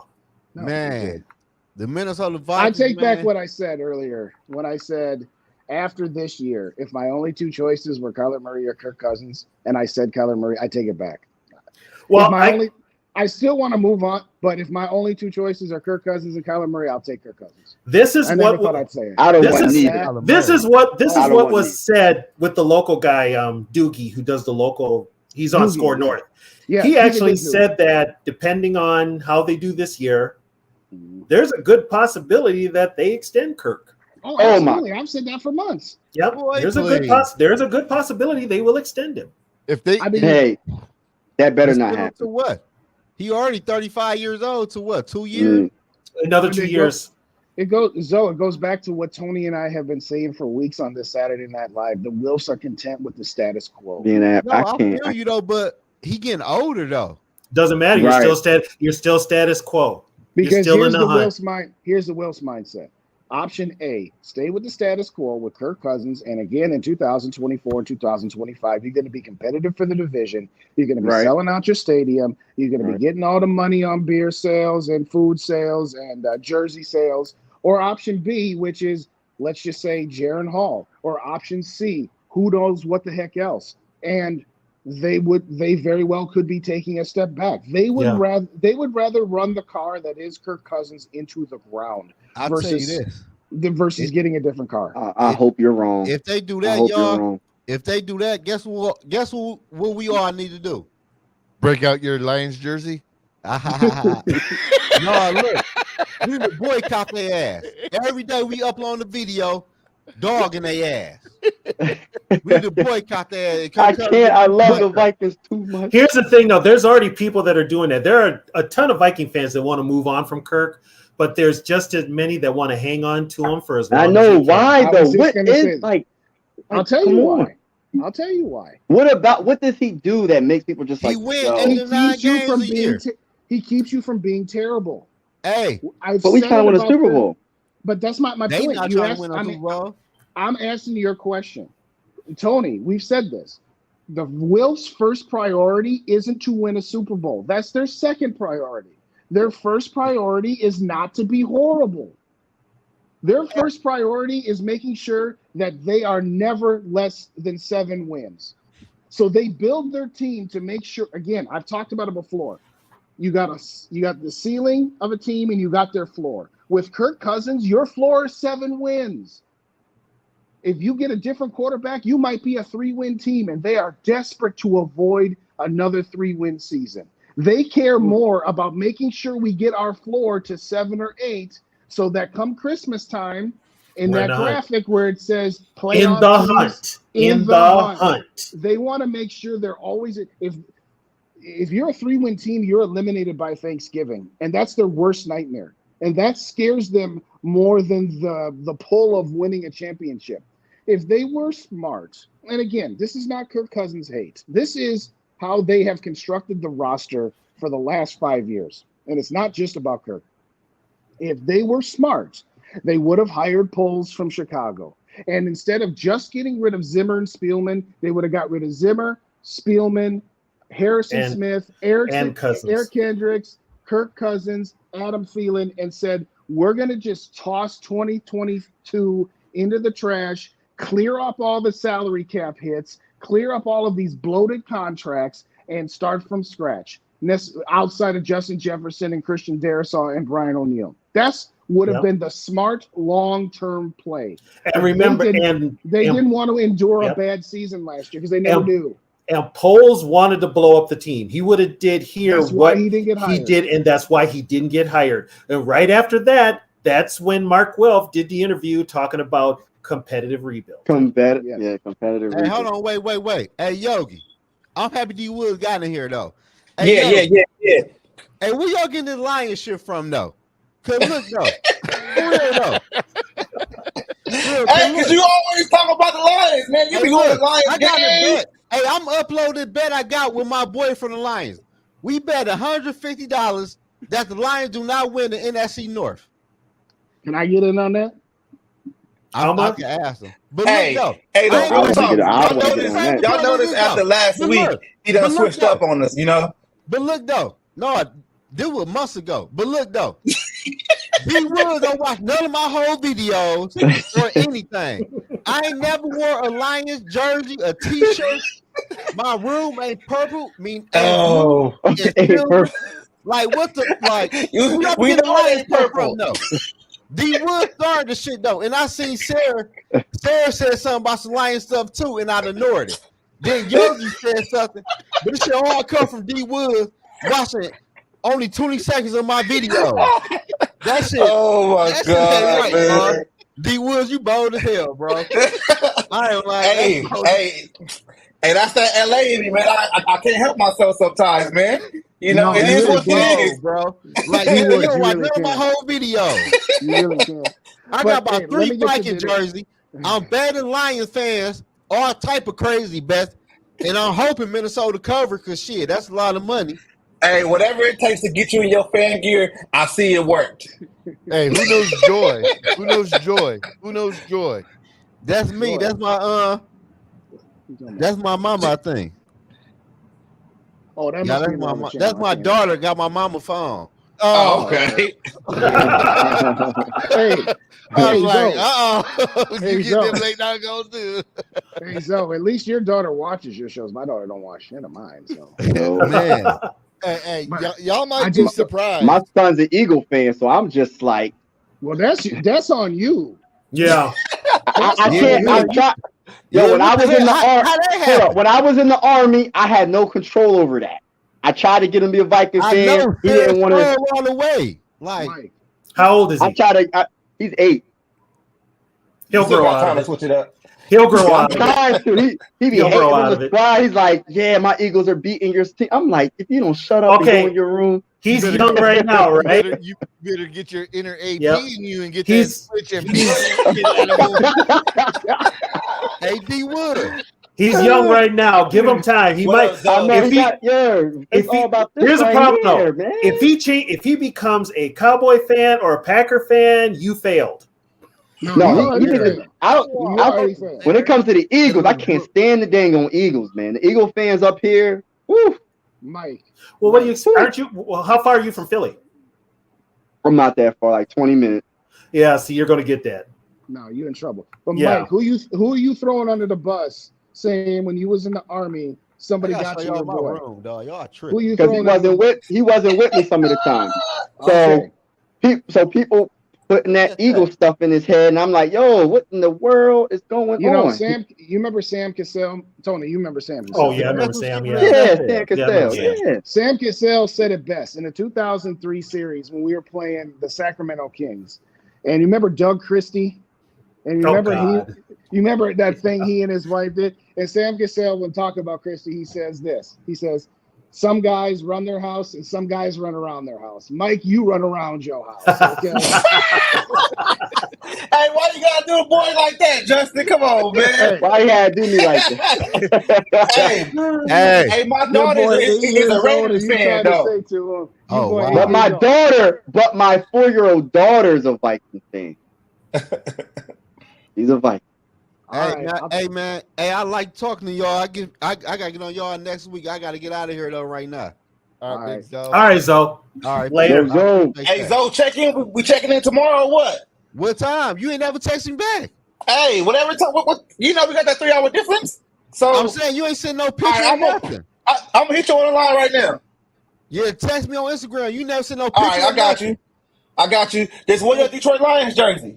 Hey, you got Detroit shit though, bro. For real though. You gotta keep it running with that shit though, bro. Like, oh my gosh. for real, D Wood. For real, man, stop that shit though, bro. You got people really. For real, you got people running with that shit. Yogi said something earlier. Sarah keep on coming at me talking about my wall look like it's blue, and I sounded like a Lion fan. Like, Oh man! All right, I will. D Wood, what 20 seconds of my Everybody that's video and call me a Lion watching fan. right now, please let off Zoe. He a real Viking fan this week. Okay, this week. just this week though. Just this week. Man, I'm out of here, man. Oh You my really God. scamming, bro. Hey, man, put me on Instagram, bro. You scamming, dog. All right, all right, Zoe, I'm gonna hit you, man. I was only gonna be in here for 10 minutes. Y'all got me out here for like an hour. That's unbelievable. Damn. Hey, you guys might be surprised, but I'm kind of with D Woods on. I would probably, if the opportunity was there, and I could trade Justin Jefferson for 3 first-round picks. Yeah, I've been saying that for the longest. Justin, though. I've been saying No, that for the yeah. longest, and we I don't think seeing anybody what would do Addison it. is right now. Because what I'm looking at Addison right now, I predicted he's going to get offensive rookie of the year, over 1,000 yards, go to the Pro Bowl, and if he's going to show that this season, that means he can be a true number one. And you can just sign KJ for little or nothing to be the number two, and you can trade JJ. I'm not saying like you're going to get the quarterback, because it's a crapshoot. You don't know what Caleb Williams is. I understand that, but you have the option to do that, and you can get off of him, if he's not that good. Let's just say he do suck, right? Then you can draft another quarterback in 2 years. All I'm going to say, D Woods, at this point is this. When you first brought it up to me and Mike in that Spaces, the way you put it is what I disagree with. And it goes back to what I said earlier. If all you're telling me is, like, for example, somebody posed a question, would you take your 2024 first-round pick and Justin Jefferson to trade up for Caleb Williams? And I'm saying hell no to that. What I'm saying is you've got to get a draft pick that gets you Caleb Williams plus a few other things. At that point, I'm listening to everything you're saying.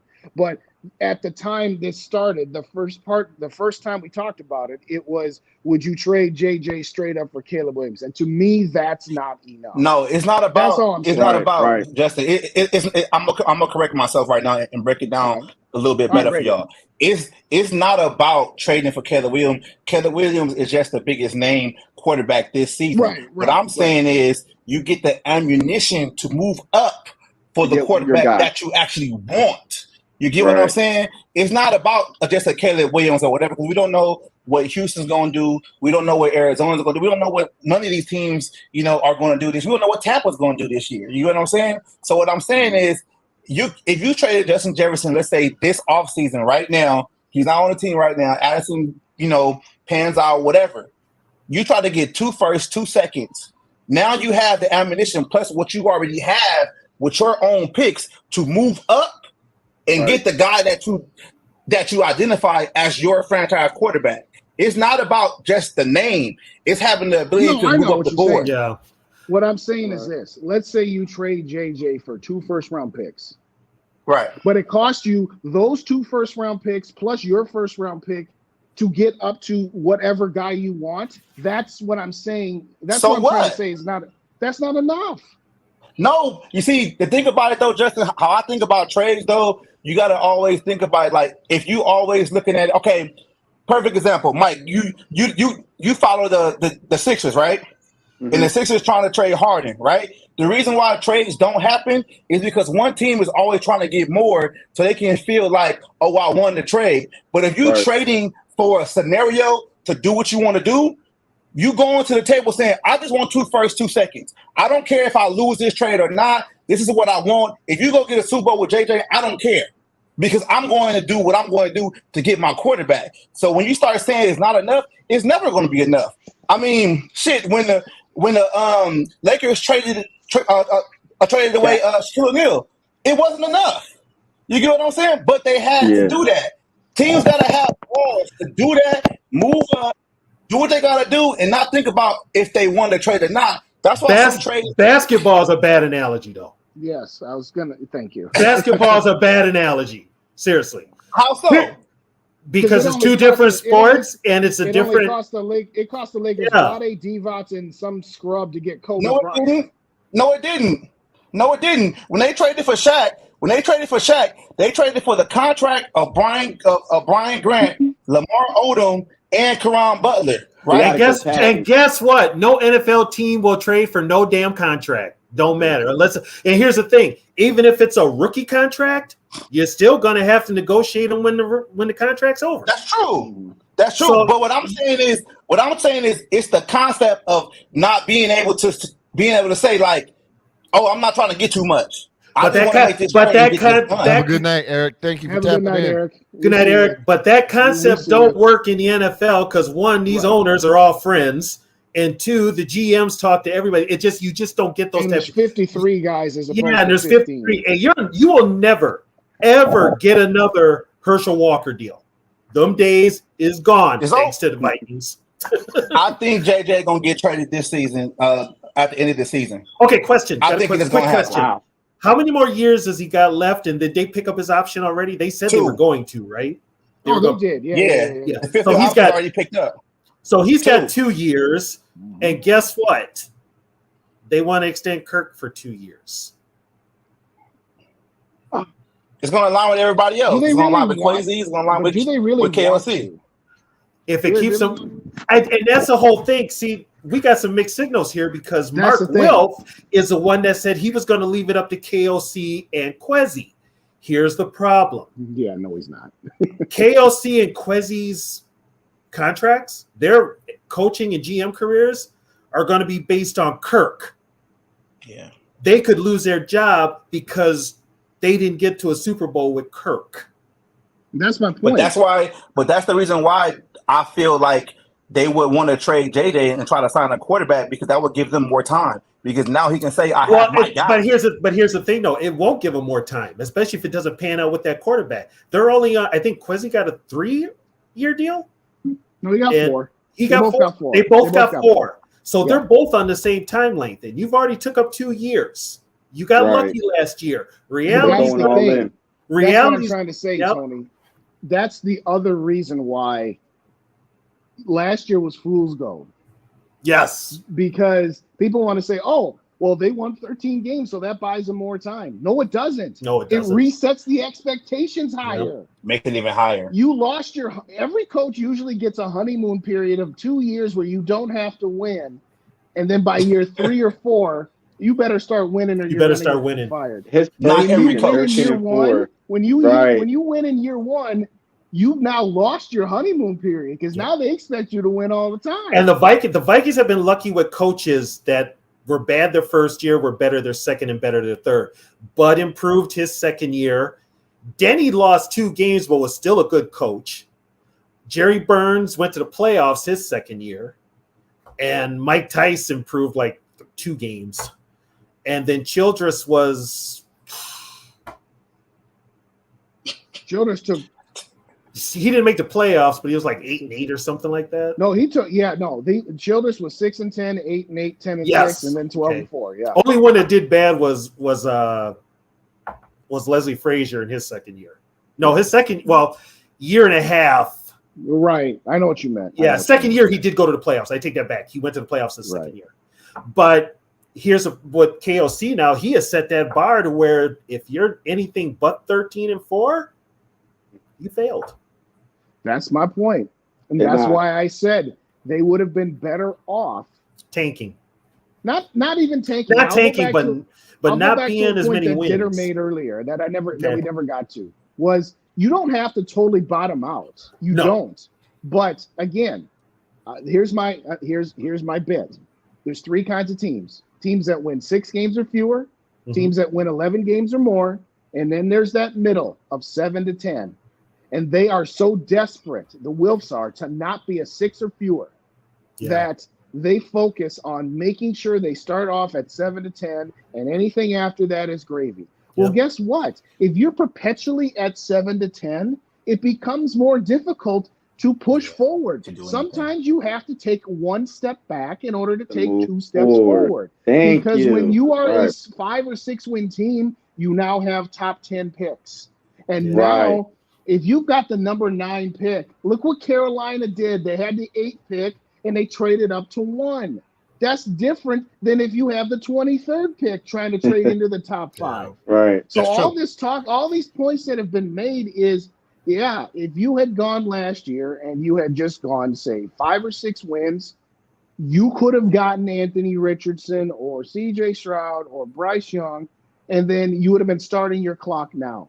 And what I said to Mike Castellino, when I was doing a show with him towards the end of the Zimmer regime, I said, my biggest fear is that the next coach comes in, we stay with the status quo, we have 2 years of middling where we're competitive for the division, but we never get past the divisional round. And then in 24 is when we take our step back. And then we would have just treaded water for 2 years, spent 2 years of JJ's rookie contract and his youth, just to be another middling team, which is what we were with Mike Zimmer for the last 5 years. And gosh darn it, what does it look like we're doing? Exactly like what it's I said I happening. didn't want to happen. Hey Justin. So because all you would have done what is if- delay the inevitable for 2 years. Yeah. But Yeah. I'm sorry, go ahead, Woods. So what if what if a Kirk Cousins injury happens, and we got to play Jaron Hall or even Mullins out there? That would drop us down to 5 games. I'm not saying I want that to happen, but I'm saying it's like we've been the one thing with that. The one thing that Hall and Mullins have is mobility. Could work. No, but they ain't gonna win no games. I'm not saying they're gonna win no games. You never know, but I'm just saying though, like the Kirk Cousins talk is always basically he's a 500 quarterback, so we're a 500 team. He's not gonna, do so much to get us to the promised land. He's gonna keep us right in the middle too. So that's a problem. But so that's what I've been saying. That's what we've been saying. But have any of you noticed, with all the turmoil that's been going on with the Washington team, the one thing you're not hearing out of Washington fans is they miss Kirk Cousins? Of course not. Yeah. The Kirk Cousins stands will be there. Look at all these quarterbacks that Washington has gone through. Yeah. How many times has Washington gone to the playoffs since Kirk Cousins left? Once. Once. How many times have the Vikings gone to the playoffs with Kirk Cousins? Twice. We all in the same boat. Let me say it like this. Here's another one for you. In 2017, the Vikings were in the NFC Championship game. Mm-hmm. The Jaguars were in the AFC Championship game. Both Blake teams Bortles. lost. With Blake we went Bortles. with Case Keenum, and one went with Blake Bortles. Okay, and what happened to both of those teams? They lost. They lost. Okay, Mm-hmm. The Vikings get Kirk Cousins, and the year after that, the Jaguars got Nick Foles. And what happened? One of them said, "We're cutting the cord with this good, not great quarterback," and one was bad for a year and got a franchise young quarterback in Trevor Lawrence. The other has spun its wheels and stayed in place. I'm not saying that right now Football Fabio is better than Kirk Cousins. I would say that Kirk is probably just a hair above Trevor. Trevor can do things that Kirk can't do, but Kirk can do things that Trevor can't do. But how they have constructed their roster, they took the step back for a year, and now they have a cheap quarterback. We didn't take a step back. Everybody wants to talk about how did Philadelphia win a Super Bowl and then get back to one a few years later? Let's see. In 2018, Philly got to the divisional round of the playoffs and lost. And then they got rid of Nick Foles. And the year after that, they got rid of Carson Wentz. And they sucked for a year. And then they got Jalen Hurts. And then everything changed. Mm-hmm. And then in 2021, they went to the playoffs as a wild card. They got killed. Right. And the next year after that, they got to the Super Bowl. But what's the common denominator? They were not afraid to take a step back for a year. But this ownership group, and to the point that Yogi made earlier, maybe it was Mike, there are so many people in this fan base that are so scared that if you take a step back for 1 year, that means you're destined to take a step back for 10 years. Right. And so they're happy. This fan base is happy with mediocre, being just good, but never, they're happy. They're happy being just okay. Some of these Viking fans are happy so they can go online, and the most ones they bitch with is Packer fans. Mm-hmm. And so they want that little ammo. Well, look at what our quarterback did compared to yours and all this other BS. Yeah, but it's like they're not looking at the big picture. No. No. For one who actually watched great Viking teams and see them lose 3 Super Bowls, I don't care. I want to see this current team go back to that any day of the week. I would take that. I want to see them get to. I've never seen one in my lifetime. All I know is I've never seen it in my lifetime. I just want one before I die. I got a trade proposal. Well, you know what? Watching them lose and they weren't in either game, it hurts. I'm out, y'all. All right, Mike. Good night, y'all. Yep. Hey, tune in Monday, Mike. All right. But yeah, it's just they gotta strive for better. They gotta strive for more than mediocre, put it that way. Right, but that's my point. Sometimes the way you get out of being mediocre is to be bad. Yes, exactly. And that doesn't mean that I want the team. Justin, you want the team to be 3-14? Well, that's not what I want. So, but I'm willing to accept it for a year And then the next year, I'm willing to accept being 6-11, so that now I've got a 3-year stretch where I've got a 3-year opportunity to go to multiple NFC Championship games, and heaven forbid go to a Super Bowl, and heaven forbid part 2 win one. What's up, Yogi? So that's my point. Mm-hmm. Let's say that 2 to 3 year window, we trade Justin Jefferson to the Bengals for 3 first-round picks. With that first pick, forget about Caleb Williams, Drake May, but you got Jordan Travis, you got Bo Nix, you got JJ McCarthy. So whichever guy is your guy, with your first pick, you pick your quarterback. With that second pick, the Bengals pick, which will probably be like the 32. 32. You go grab Cooper Beebe from Kansas State, left guard, hell of a beast. You guys go look up his film, watch his film. You start plugging those holes. Then for the next 2 years, you got 2 first-round picks. You're not paying JJ money. You got TJ Hawkinson. Nope. You extend him, security blanket. Then the next 2 years, you got 2 first-round picks each year to build around either your quarterback or your defense. See, Yogi, right there, you're thinking with common sense. You're not thinking like this administration thinks right now.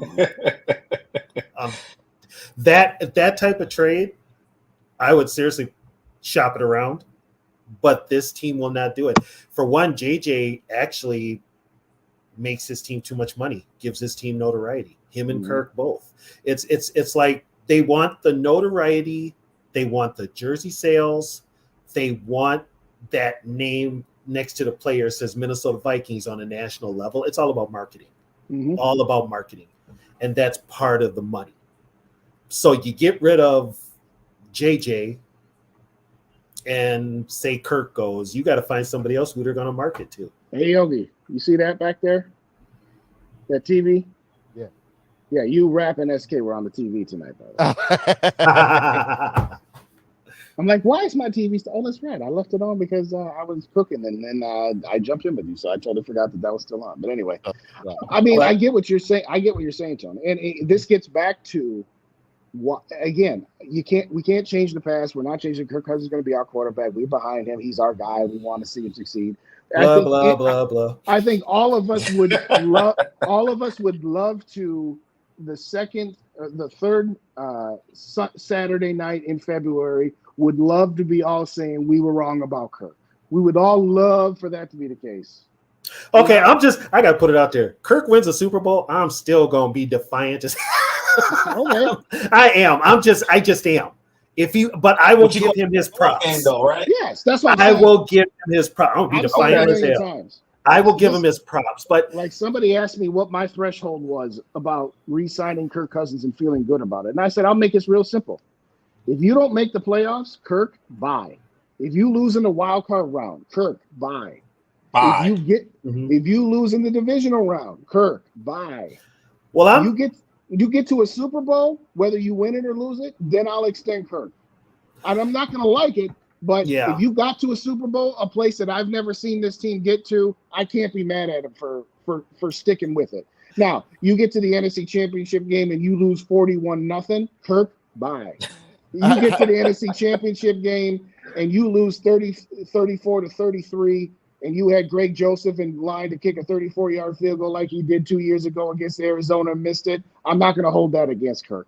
So you're going to be real mad when we win 9 games, make the wild card, lose, and they extend Kirk Cousins? Okay, 9 games. 9 games this year actually wins the division in the NFC North. 9 games wins the NFC North. We're gonna be division champs. They're gonna extend Kirk Cousins, and we're gonna lose in the playoffs. Okay, you know what, Yogi? Just for saying that, I'm gonna track you down. I know, right?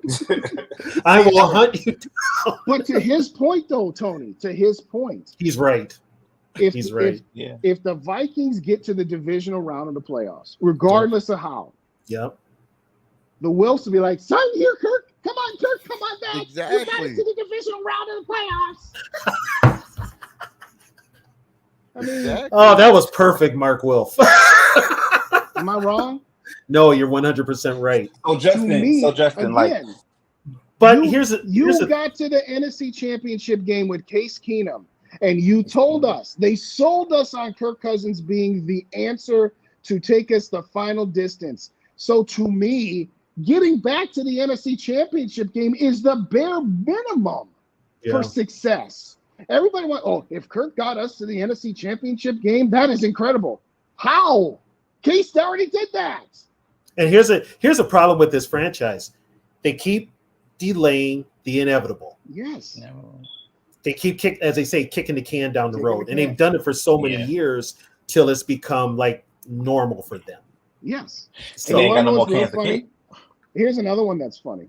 I got into it with Dave from Minnesota Sports Talk about Kirk's salary and this. He's like, well, he's only making $20 million on the salary cap this year. Yeah, he's got a $28.5 million dead cap hit next year. So let's not pretend that bomb doesn't exist.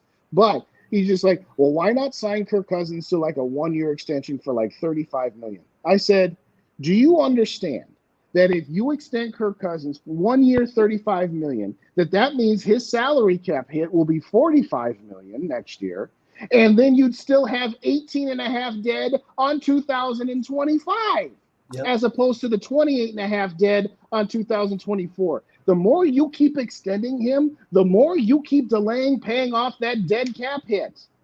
So, you want to have $28.5 million dead for a guy that's not on our team? I'm like, if that means the bill gets paid finally, then yes.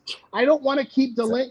You know what this dead cap hit is? It's like, let's say you got a $10,000 credit card and you max it out, right? Mm-hmm. And then another credit card company says, hey, we'll give you a $12,000 limit and we'll balance transfer your 10 onto us and we'll give you a lower interest rate. And then a year later, you're maxed out on the 12, and now a $14,000 line has come along and saying, hey, all you're doing is balance transferring. You're never paying off your debt. And they've got $60 million in dead money set up right now between Cousins, Hunter, Harrison Smith, and Marcus Davenport. 4 players that will cost you $60 million to not be here.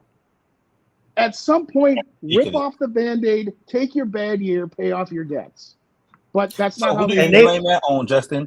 Do you blame all the Wills or Brzezinski? The Wills. No, the Wills. Brzezinski's supposed to be just a cap guy. He just did his job. He's doing his job. Brzezinski did what the Wills told him to do. Brzezinski basically moves money around. Right. And what happens is now that's coming back to bite him in the ass because it's like you have to pay it at some point and it all becomes due at one time. They've kicked it down the road so much till now it's become due for a lot of players, and it's in the cap hits. You got 2 or 3 credit cards, and every month you're just struggling to pay your bills. You got your water bill, your heat bill, your internet bill, your grocery bill. At some point, you can balance transfer stuff around, and you can make a payment arrangement with your debtors to say, okay, I'll pay you this much now, and I'll pay you this much later. All of these void years, all it is a payment arrangement where you give a player a 3-year contract, and their signing bonus is $50 million. And instead of having, what's 50 divided by 3? That's 48. That's it. Instead of having 17 million for your 3 years prorated, we'll put 2 void years on your contract so that your proration for your signing bonus is 10 million over 5 years. Well, guess what happens after year 3? That 20 million that you've got left over is all due. So all it is taking money from a contract of a current period of time and having it hit your salary cap at a later date beyond the contract. And that's why every year for the last 3 years, the Vikings have always started in the hole. We paid Anthony Barr $10 million against the cap last year. He didn't even play for us. Yeah. Everybody want to laugh at Green. Remember how we were laughing at Green Bay about how they had more on their salary cap than Darius Smith than we did? We did the same thing with Anthony Barr. And we're going to be doing the same thing with all of these players. Because here's the thing with Kirk. And they told him to do it. And here's the thing with Kirk. Kirk knows him on the open market, he's not going to get the type of money he'd get from the Vikings. Of course not, because he'll never get that again. So guess what? Minnesota comes knocking, talking about an extension. He's going to take it. Oh yeah. Oh, and he's actually what he's going to do. What he's going to do is, let me think on that for a minute. Oh, he gonna hold him up. He Give gonna me hold more him up. guaranteed money. He's gonna put that gun. And be like, Yeah. no. He gonna hold him up. I offered you a discount last year. You didn't want to give it to me. I ain't giving you no discount, and I don't begrudge him that. I don't. But because Kwesi, I'll tell you right now, Kwesi and O'Connell do not want to be stuck with him. No. But at the same time, it's just like, okay, well, if I take, let's just say Jaron Hall, just as an example. Let's just say Jaron Hall. Let's say Jaron Hall starts in 2024, and they go 4-12 or 4-13. Guess what? Ziggy and Mark here, you went 13-4 with Kirk Cousins, and then you went 11-6 with Kirk Cousins, and now you went 4-13 with this guy. You better win this year or you're fired. Well, they know that. So then they say to themselves, well, we don't want to hitch our wagon to Kirk because we know we can't win a Super Bowl. And if we don't, we're going to get fired. But we also know that Jaron Hall might not be the answer. And if he's not, we're going to get fired. That's the beauty of being a coach in the NFL. Okay, Justin and Yogi, about Survivor. I got a question for both of you guys. Mm-hmm. When it fell through with Harbaugh, right away they said they were in on KOC, and KOC told them he wasn't interested. Mm-hmm. It's like all of a sudden there was a change with KOC because he was able to get the head coaching job. I mean, he didn't want it though. You want that head coaching job, but KOC did not want it at first. He said, "Do not talk to me about the head coaching job." McVay was going to retire. Huh? Well, maybe he thought that McVay was going to retire. McVay was supposed to retire. Yeah, McVay was going to walk away. And all of a sudden, so that will do it. But I mean, he had, and then from what I understand, the contract he signed is nothing special. It's just a coaching contract. Mm-hmm. He's just he has no talk of player personnel. That's all Kwesi. But then whenever they sign players now, everybody's like, well, Kwesi can do just what Spielman can do. No, he doesn't. He's got a committee that he has to go through to sign players and spend money. So he's hamstrung. He's and that's the thing about I want to say this about Kwesi too, by the way. We will rip him for his draft trade, that first draft. I'll rip him to shreds for leaving money on the table for that. But I put his drafting and I put his free agent moves in two different buckets. And I'll tell you why. Right. The free agent bucket, he's been working with one hand tied behind his back since he got here. Yeah. Because Rick Spielman and Mike Zimmer were in job-saving mode. We're making moves for today. We're creating problems for down the road. Well, if we get fired, why do we care about these problems down the road, right? Mm-hmm. Yep.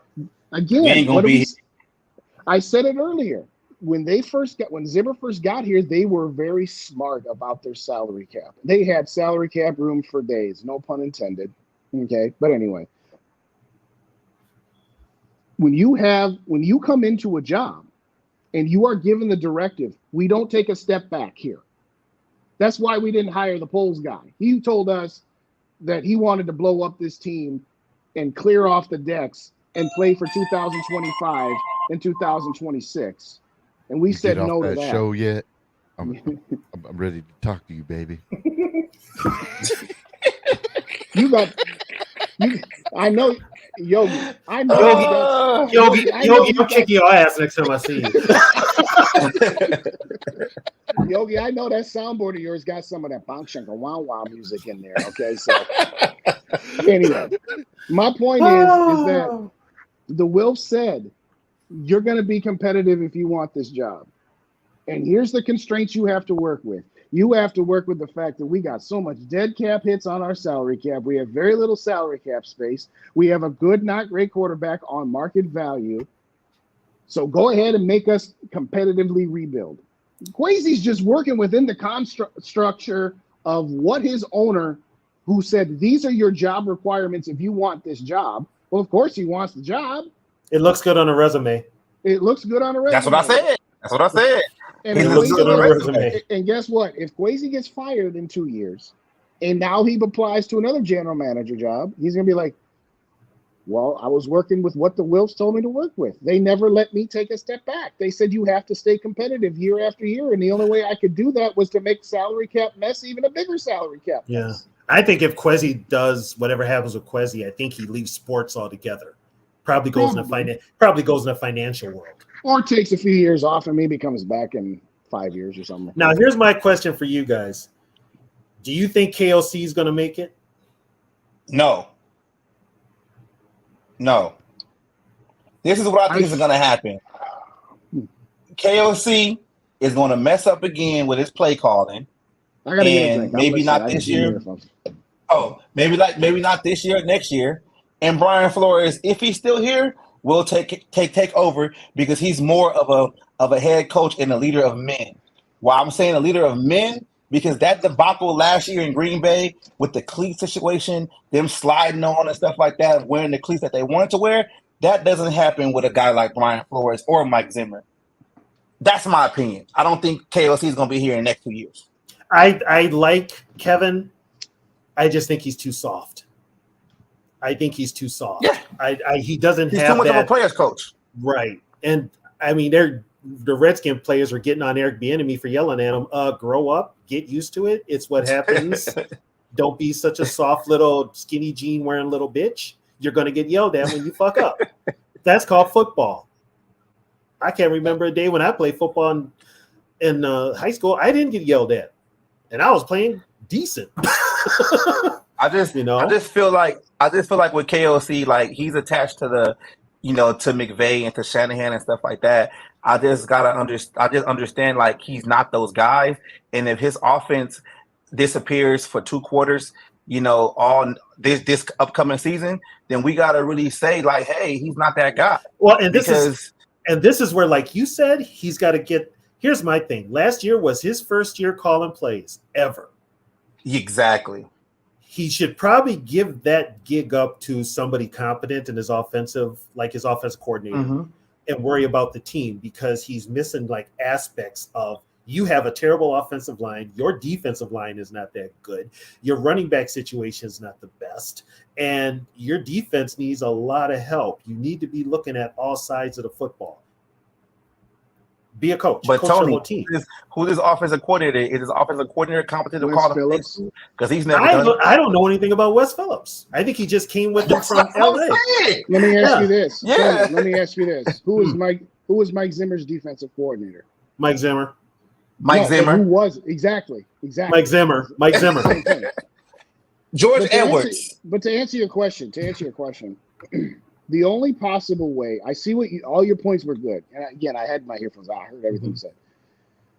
The only way KOC survives, assuming that they continue to do what they've been doing, in the context of your question, is if after this season they move on from Kirk Cousins and somehow, some way, Jaren Hall has developed, and they start Jaren Hall, and Jaren Hall is successful. Because then he found this guy, he and Kwesi found this guy, he and Kwesi developed this guy, and now we're either in the same spot of being somewhere between 7 and 10 wins, where we're always competitive, or we're better. That's his silver bullet. Is if he finds the quarterback to replace Kirk. Hey, Vikings Gaming. Hey, welcome. What's up, Gaming? What's up, Gaming? Because I'm going to be honest with you, before the bye week, which is in week 13, but the first 8 games of the season, first 7, yeah. It's dicey. Yeah, they could be 3 and 4. They could be 2 and 5. 2 and 5. You got Tampa Bay. You got Carolina. That should be 2. You got Chicago. That should be 3. I'm not going to. Carolina's on the road. True. Okay. It's still Carolina. They're not good. The Chargers kind of worry me because that's a 50-50 game. That's a 50-50. They ain't beating Kansas City. I'm going because I want them to. They're not beating Philly. They're not beating Kansas City. We don't usually win in Chicago. Right. Okay. Then you got the Niners. Mm-hmm. That's your 3 and 4. And we really don't know which Packer team's going to show up. The Packers are terrible. They're going to be terrible. They are going to be terrible. So getting back to, you've watched my good versus evil video, Tony, haven't you? Yeah. Okay. So evil side said we'll beat Tampa Bay, we'll beat the Chargers, and who else did that? And beat Carolina for sure. And the reason I say I like their chances against the Chargers, because it is a 50-50 game. But remind you, that's week 3, and we're coming off the mini bye because we play Thursday Night Football against Philly. So it's at home off a mini bye. I'm going to give them the slight edge there. Now, evil me said, we're going to lose to Chicago because we always lose in Chicago. But, so again, I had them at 3-4 after that 7-week stretch. Light side me says, no, we're going to beat Chicago, and we might beat San Francisco. And I don't know about San Francisco. But my point is this. You're going to be either 3-4 or 4-3, I would think, at best, after your 7 weeks. But those next 5 games into the bye, you should be 4-1 or 5-0. You got Green Bay, who's terrible. You got the Saints, who are mediocre at best. You got the Falcons. Falcons, who are terrible. Now, the Denver game, that's the one where I say that's probably one, or on paper, we're better than them. We should win that game, but it's Sunday Night Football on the road in Denver. I chalk that one up as a possible loss. And then you got Chicago at home before the bye week. You should be 4-1 or 5-0 in that stretch. Yeah. And at that point, you're probably looking at about 9-4, 8-5 at the bye week. Yeah, okay. But I get it. You got all 4 of the final 4 teams from last year, and you got 3 of them in the first 7 games. Hey, hold on to your boots. Don't sleep on the Saints though. They might be terrible, but they might sneak into the playoffs because. By the way, they will. Who gave Derek Carr the steroids? Man. I will say this though. I think the Saints. I said the Saints are going to win that division. I said that's my pick for that terrible team. Carolina, they're about 2 years away. Atlanta's about 3 years away. Tampa Bay is mediocre. No, the Saints are going to win that division. But Derek Carr and the Saints are not coming into US Bank Stadium and winning that game. So you got to be 4-0 against the AFC South. You got to be 3-1 or 4-0 against the Packers and the Bears. That's 7 wins right there. But see, in this year's schedule is going to be a wake-up call for KOC to not be complacent in the second and third quarter. Yeah, he's got to keep the gap. Exactly. I totally agree with that. He's got to. If he doesn't, with those games we won last year, we're not winning this year. Well, what's interesting about the schedule is we do face better quarterbacks this year, but the schedule is top-heavy. You got the top 4 teams from last year we just talked about in Philly, Kansas City, San Francisco, and Cincinnati. Outside of that, okay, yeah, you got Justin Herbert, but like I said, at home off a mini-bye. What else do you have on that schedule? You got Derek Carr.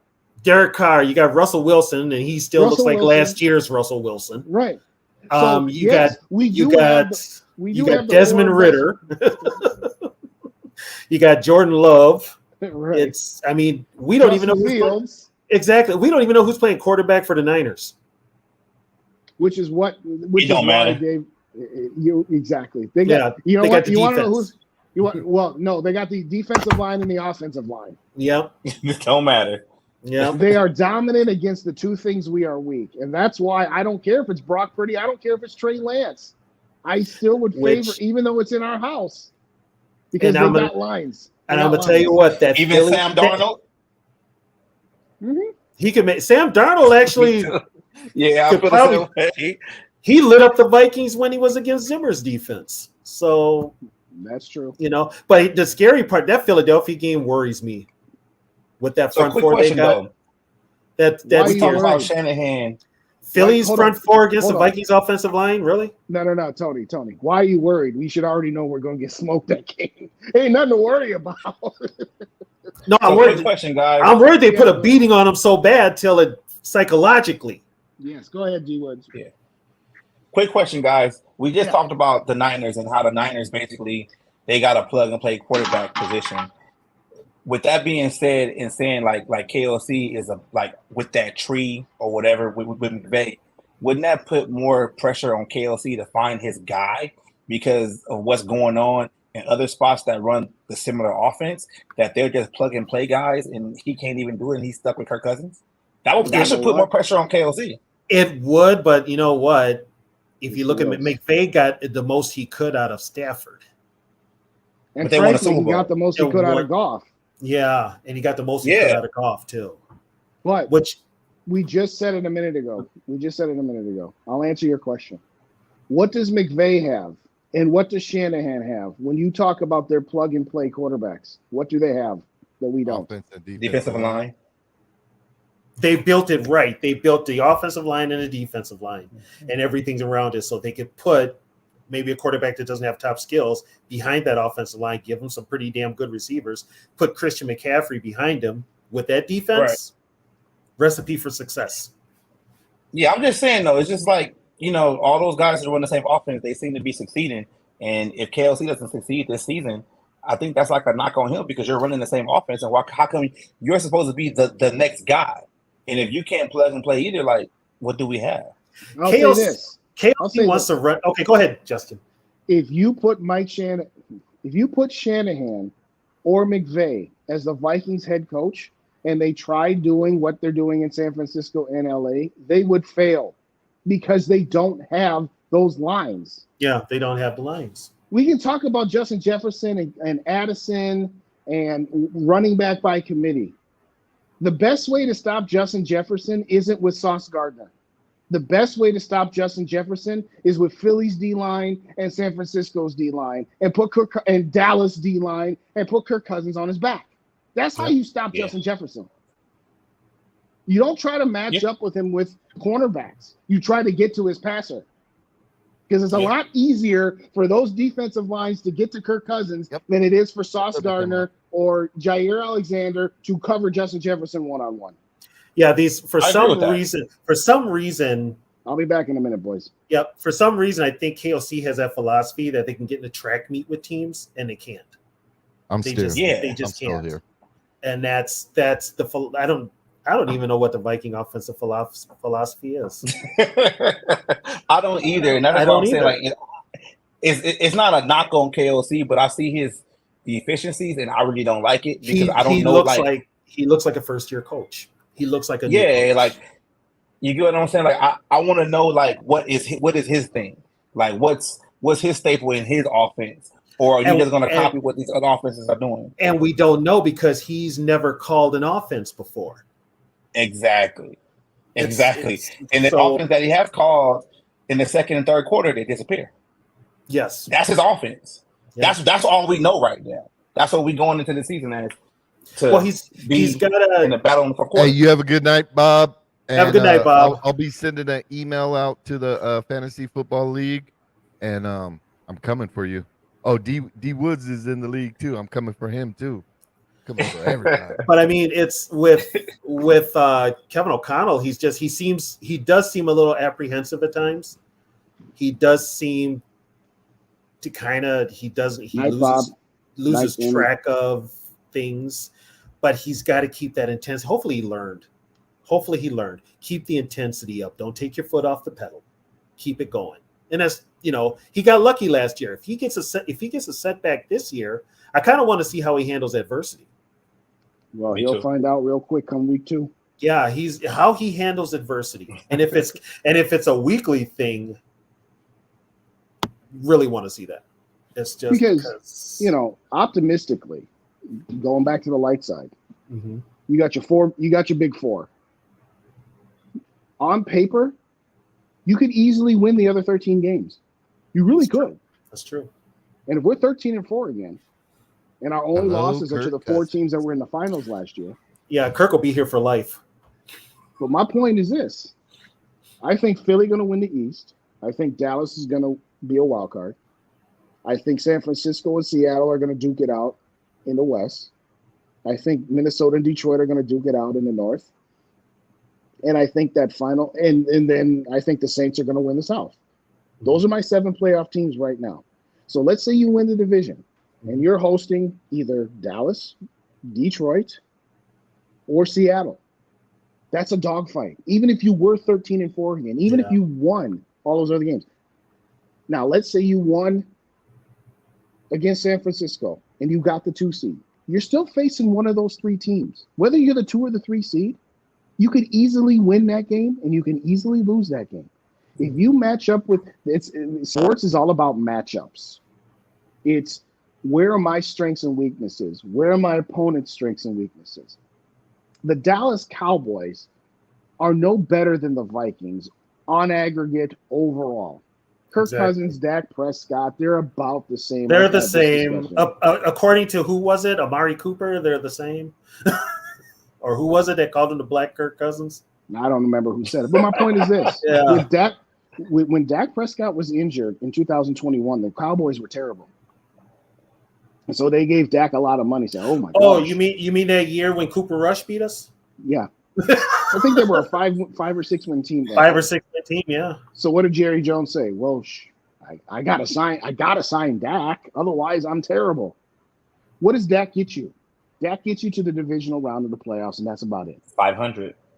But Jerry's also the type that he overpaid for Zeke Elliott. Mm-hmm. Well, my point is, what does Kirk Cousins get you? The divisional round of the playoffs. Divisional round. Is that better than being a 5-win team? Theoretically, but it's not a Super Bowl team. Now, my point is keeping this. You right there. Yeah, he's keeping his status quo. Status quo. If you get to the divisional round of the playoffs, whether you host San Francisco or go to San Francisco, or whether you host Seattle because they won their division and won their playoff game, you're in a dogfight at best. You're in a dogfight at home, and you're prohibitive underdogs on the road. What does that get you?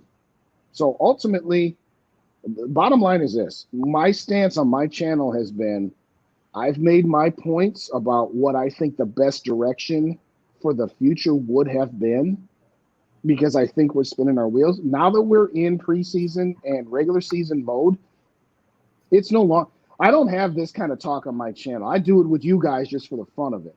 But on my channel, I'm focused on this year and this year only, because that's all we've got at the moment. But yeah, we could easily go 13-4 again. I know that sounds crazy, because outside of the Chargers and the road game in Denver, what games do you look at? Oh, the road game in Chicago too. Yeah, I suppose, because we should beat Chicago in Chicago. I don't care what Justin. Chicago's field looked good today. By the time we get there, that field's going to be chopped up, terrible, and everything else. Justin Fields. So I said I like Justin Fields. I think he hasn't had enough infrastructure around him. But oh my gosh, these Bear fans and these Lions fans talking all this mess. Oh, the Vikings were lucky last year. Yeah. How many years were the Packers at some point lucky? They had a lot of luck one year, even with Rodgers. They had a lot of luck. Would you rather be lucky or would you rather be terrible? I'd rather be lucky. Yeah. Now, yes, looking at last year as a whole, for me, if we had found a way to beat the Giants at the end, at the buzzer, let's say we score a touchdown and we go for 2 and we make it, and then we stop Daniel Jones because he would only had 30 seconds, we would have gone to San Francisco and got killed. So losing that game to the Giants, whether you had won that game or not, does not materially change what your season was. So I'm banking on Addison being better than Thielen. I'm banking on the running back by committee allowing the offense to be more consistent and not have as many 3-and-outs. We've talked about it on this show tonight a couple of times. Woods, you've mentioned it. Right. That lull after the first or second drive up until the last part of the third quarter or the start of the fourth quarter where they don't do anything offensively. You've got to find a way, regardless of all the other stuff we've said, you've got to find a way to have long, sustained drives. You've got to put the ball in the end zone more. You have to cut down on your 3-and-outs because, 1, you score more points, obviously, but 2, you keep your defense off the field. Fresh. Because for all of the shade we wanted to throw on the defense last year, they were gassed because we were going 3-and-out all the time. So we weren't playing that. The three were just too many 3-and-outs, and that's why I said this year KOC needs to put together a ball control offense. Yes, it's not right. At the very least, not have.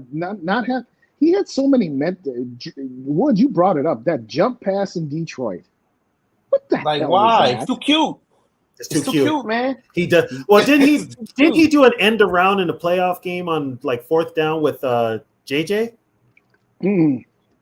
That was the throwback. What I mean, What the hell was that? Well, what it was, It's here's just what being it too was. cute. It was second and 10, Exactly. and Madison got 9.5 yards.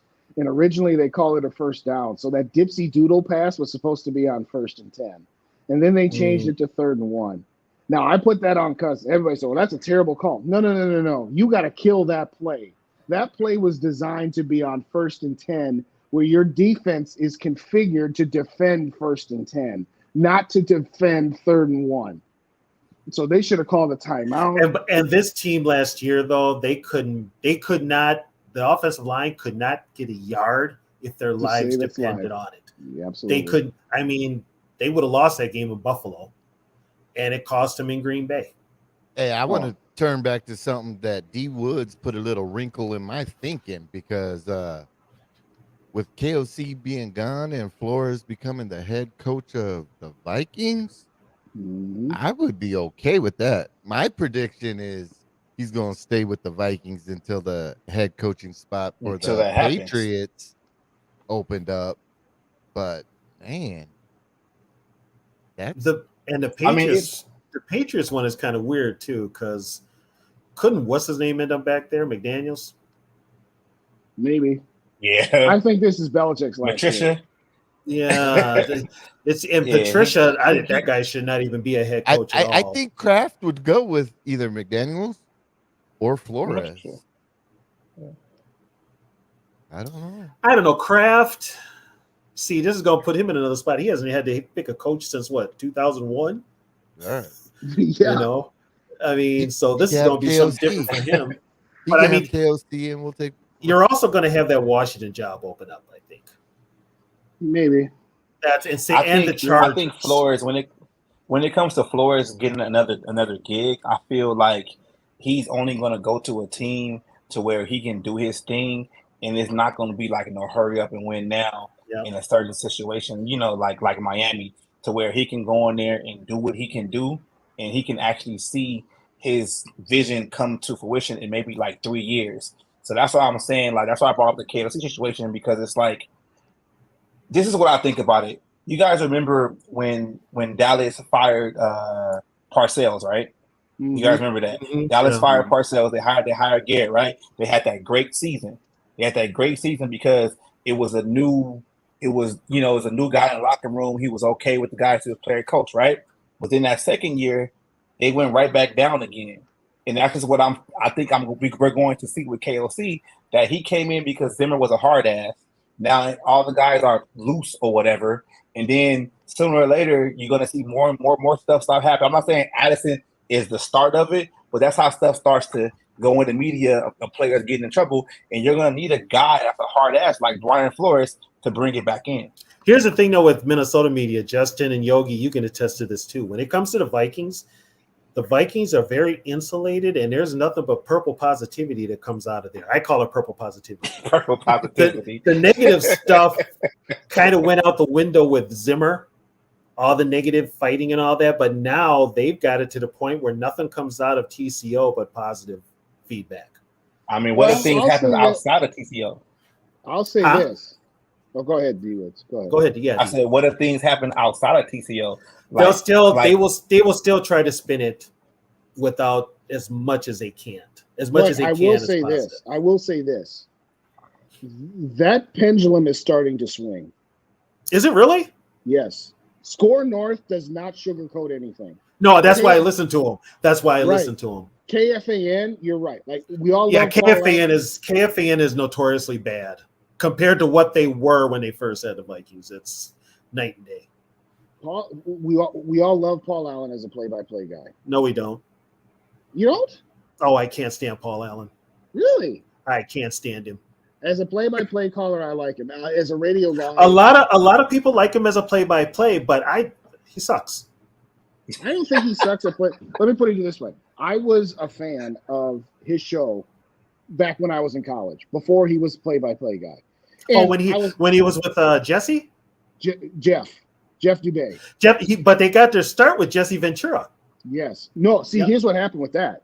So Jesse Ventura had the 10 to 1 slot. Right. And Jesse when he ran for governor had to give. He can't be on the radio and run. When he won, he had to give it up. So that automatically he went had to give it up when he was running. Oh, that's right. He wasn't on the air. Because you can't be a candidate and have a radio show. That's an unfair advantage. So PA and Dubé were the fill-ins for Jesse, and if Jesse had lost, Jesse he would have went back. They went. What was their gig from temporary layoff to permanent payoff? Yes, the whole good time. That's why they ended their show in good times, because that's what they were. And they had it for so long, and then Jeff got into some drug problems, and then it only ended up PA. Do you know the story behind that? About Jeff's coke thing? Yeah. Do you know what happened? Like what led to that? I think he got busted doing. No, but why did he do it in the first place? Is what I'm saying. No, I don't know. I want to know this. He was married. Sources. Okay. No, this ain't sources. This is out there. This is the facts. He was married. Okay. His wife cheated on him with his brother. Dang, that'll make you do some coke too. Okay, if I always wanted to ask Jeff, because years ago I knew a Joel Dubé. Was it Joel? I don't know if it was Joel or not. Because Joel, I used to be at First Avenue all the time. Joel had a band, a metal band, and his name was Dubé.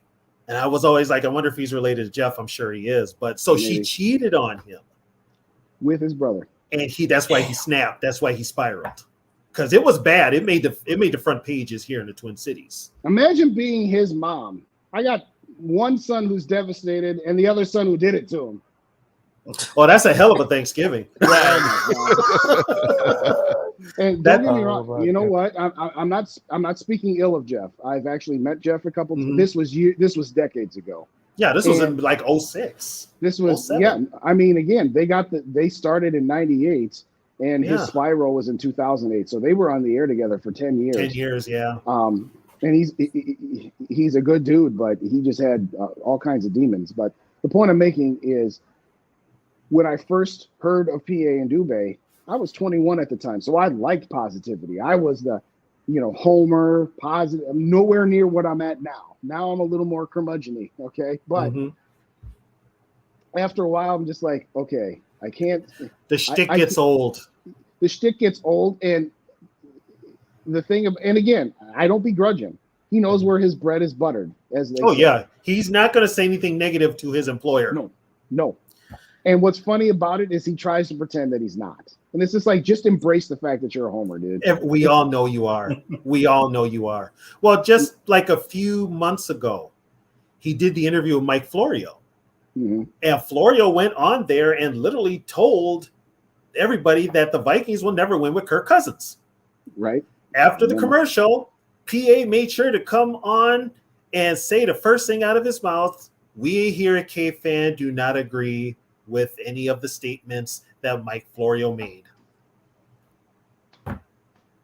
So that tells you right there. Justin, you'll remember this. And there's a little more behind that too, by the way. For what K-Fan was when they first had the Vikings to what they are now, it is literally night and day. I will say this: Barrero and Common, the two guys who are on after PA, Common and Barrero, they're still objective. But they are. Common tells the story all the time that when the Vikings first were on KFAN, before they left for CCO, back before McCombs owned the team, when it was the Gang of 10. It was the Gang of 10, yeah. The Gang of 10 told KFAN, "You do not speak negatively of us." And they said, "No, we're going to give our opinions whether you like them or not." And that's why the Vikings left for CCO for a while. Well, they were really harsh on Denny for no reason. Wow. Really harsh on Denny. And that was because Denny wouldn't give them the little scoops and everything. And it's also because Denny was just like, "Screw you guys. I don't care if you like me or not." I mean, I think the truth lies somewhere in the middle between, because the media was good to Denny when he first got here. And then when Denny went to the playoffs and couldn't win a game, when he lost that Bears game, that's when they let loose on him. When he lost that Bears playoff game, but they had been, what's his name had always been negative to him, Barrero, and at that time he had Chad Hartman with him, and so they were negative. And then Mike Woodley was on there, negative as hell. to Denny. And it just got to the point where they said, well, we're going back to CCO where But they'll give us positive. Here's where I was going with Denny. Denny is, in my opinion, the second best coach behind Bud Grant, period. Okay. Yeah. Okay. Denny did not do himself any favors when he played the you-know-what card. Because it's like, Denny, I hear what you're saying, and some of what you're saying might be true. But that doesn't mean that everything you're saying is true. There was a lot of truth to it, but also with Denny, as they say up here, he wasn't one of us. That too. He wasn't a holdover. It's like, Denny, I do think you're being treated differently than other coaches might have been. But for you to make it exclusively 100% about the fact that you're black, that's not right either. Okay? He played the card to the fullest extent. And then he made up this ridiculous notion that there was this cabal. You remember the cabal? Barrero and Sansevier and Powers and Royce all got together. All the ones that were, all the guys in the local press that were nasty. Right. Yeah, Denny made up this story that the four of them would get together at a Denny's and they were all going to plan out how negative they were going to be and how many bad stories. I'm like, come on, Denny, you're better than that. Royce joked and said it was Murray's. Yeah. Anyway, circling back, I forgot how we got on to. Because Paul Allen. Of Paul Allen. But my point is that yes, Common and Barrero are still objective. Yeah. Paul Allen, I'm sorry, with all due respect, I don't listen to. I listen when Florio's on because I love when Florio gets into it with him. Yeah, because Florio's keeping it straight. But like I said, I'll be back. My dog got in the neighbor's yard. Crap in it. All right, fellas, I'm gonna check out right now, fellas. Justin, Tony, it's always good talking to you guys, man. I really appreciate the in-depth talk, from you guys in the history lessons, man. Keep it up, man. Take care, D Woods. All right. I mean, personally, for me, since I've heard so many announcers with the team, he's not even top 5. Okay, fair enough. But I will say this: he's exciting. He's the longest. Oh yeah, he's the longest. But you know why? Because he knows where his bread is buttered. Yeah, that's why I don't listen to his show. That's why I don't listen to his show anymore. It's just like, oh, that's what I was going to say earlier about him and Cousins. He will also go to bat to Kirk because they align with worldly views. You get what I'm saying? I got it. Yeah, which is fine. I'm not saying that's a bad thing. I'm just saying it's just like you defend him because you agree with outside of football conversations. Yeah, that one common denominator. Which is fine. Again, I don't care about what people think or say off the field. I only care about on the field. Right. I said the same thing. I said I will criticize Kirk if he misses a game for this.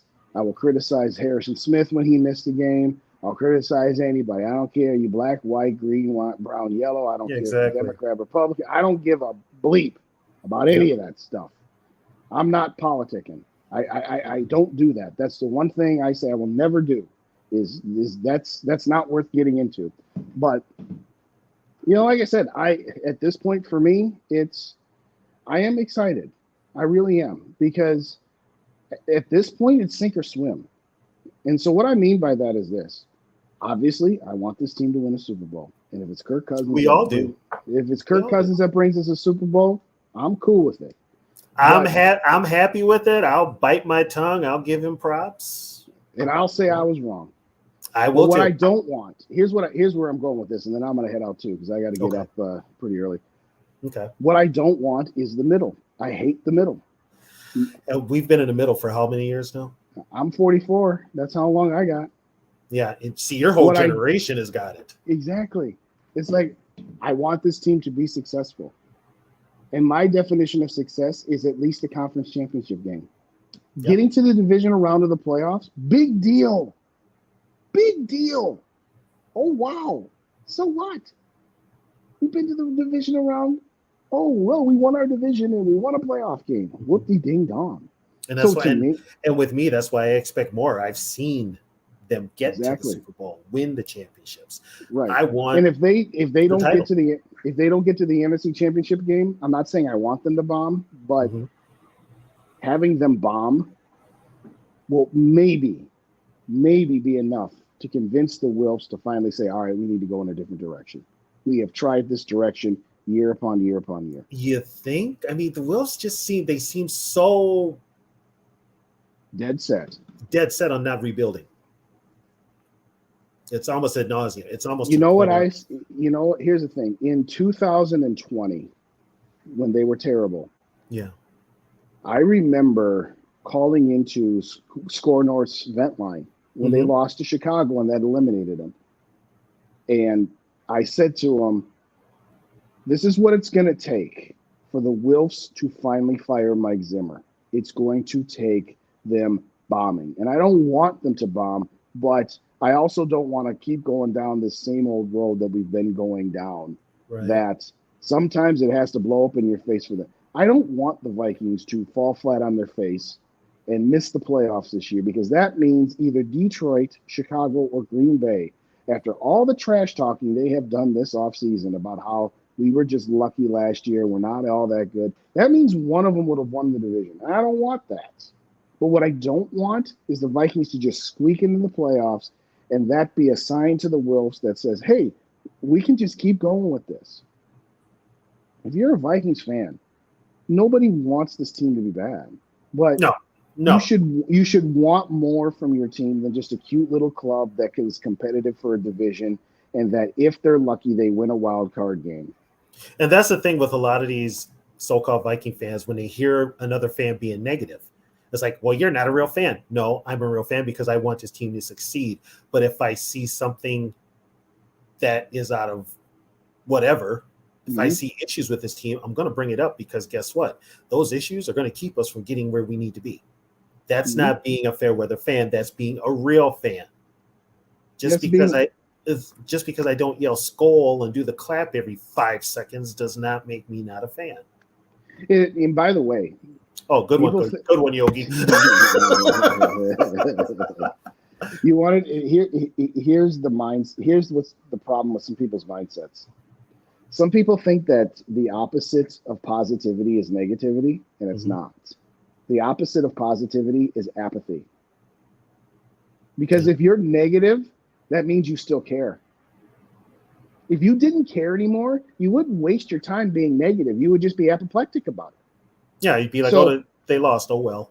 Yeah, oh, well.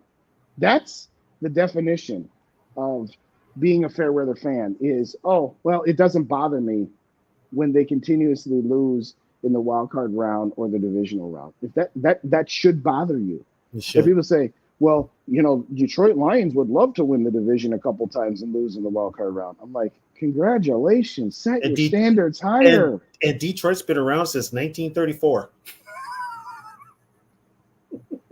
Detroit hasn't seen a playoff win since the Kennedy administration, okay? That's the last time they won a playoff game. No, it was or division. It was Bush. Was it Bush? Yeah, they beat Dallas. I'm sorry. They've had one playoff win. And before then it was Eisenhower. Yeah. I mean, we were talking about Bill Belichick earlier, right? Yeah. When's the last time Bob Kraft had to think about his head coach? Let me put it to you this way on my way out.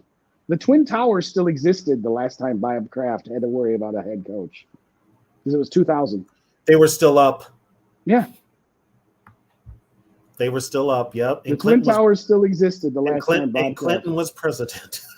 Oh, my God. No, I think Bush had just been sworn in, but... Oh, was that like right at... No. Was that like Towers was 2001. Bill Belichick was 2000, and Bush was 2000. Okay, he took Pete Carroll's gig.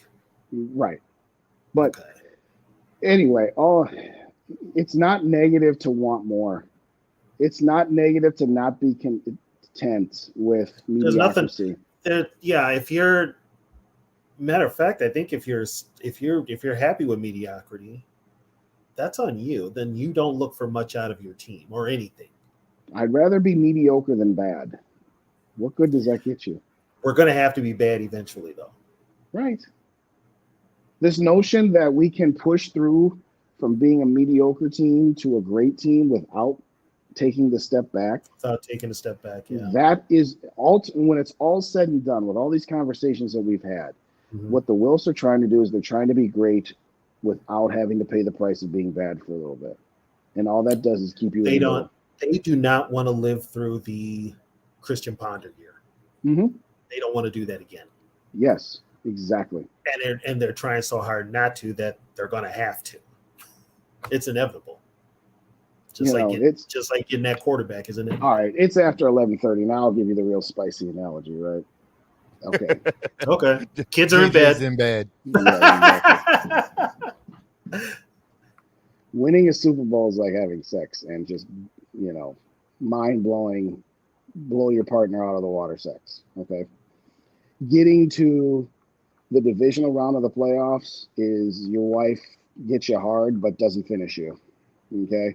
And missing the playoffs is your wife won't even touch you. Okay. What's worse? Your wife not even touching you, or she touches you enough but doesn't finish the job? At some point, yes, if your wife hasn't touched you for 10 years, you're happy to just be hard. And, oh my God, my wife actually touched me. Wow, this is awesome. At some point, you get sick of being blue-balled. At some point, being blue-balled isn't enough anymore. Yes, if you ain't been touched for 10 years, being blue-balled is awesome. Congratulations. Don't be content with being blue-balled, ladies and gentlemen. If you really want to avoid it, don't get married. That too. Or do like the Bears GM, just handle it yourself and blow it all up.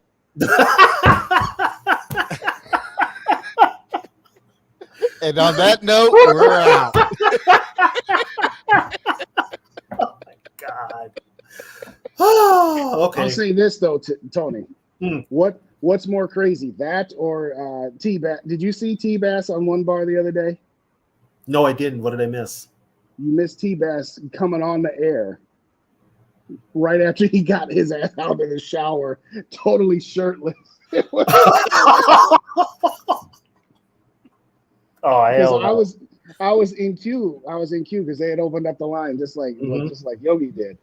And there was one other person before me after T-Bass, and they brought me on. They're just like, "Yes, what's going on?" I'm just like, my night can't get any better after seeing T-Bass's ass.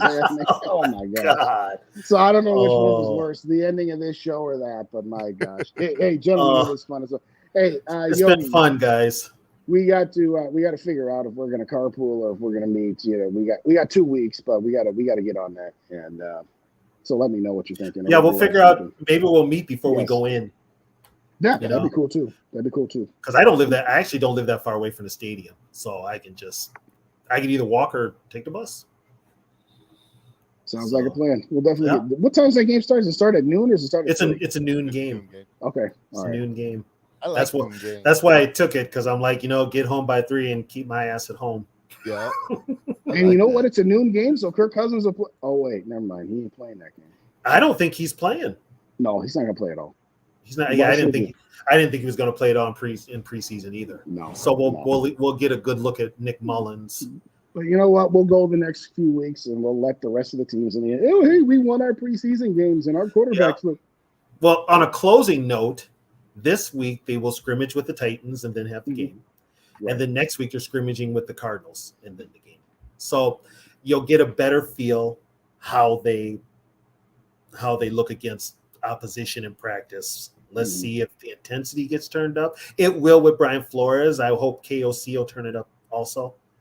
All we can do is see what happens. It's preseason, but this team better be ready come September 10th. You think we sign Reisner? Yes or no? I'm still 50-50 on that. I think somebody else will sign him before we do. You think we should sign Reisner? Yes. Okay. Yep. Either that or work out something for Zach Martin. Oh, I would do the Martin deal in a minute. I already said that. Yeah, but they probably want too much. But here's the problem. Here's the only problem with the Martin deal. He's coming. This is his 5th-year option. So you got your 5th-year option with him. You got your 5th-year option with T.J. Hawkinson. You got Justin Jefferson. You got what are you going to do with Kirk Cousins? And if at this point, I'm already looking forward to next season and just knowing that with all the free agents we got and all the cap problems we got, screw it. This team's going to look completely different next year from this year, gosh, the year yes. before. But I would do that deal. You've thrown all of this into it. You might as well at this point. But they wouldn't do something like that. But they can't keep going with Ed Ingram. Ed Ingram just doesn't have it. And it's not all on him because, again, you threw him in before he was ready. But it ought to tell you something that he's the only member of the starting offensive line that even suited up. And he looked terrible against second and third stringers. Oh, and guess who was starting? Guess who I saw playing earlier? Oh, in Atlanta, Kyle Hinton. Really? And he looked good. Of course he did. That's why the first thing I said was it could be coaching. It could be the system. Well, I think it's a combination. I think it's the system. I think it's coaching. I think it's the players. And again, this is not to knock Kirk Cousins. I'm done with my Kirk Cousins rants. He's our guy, and I'm behind him, and I want him to succeed.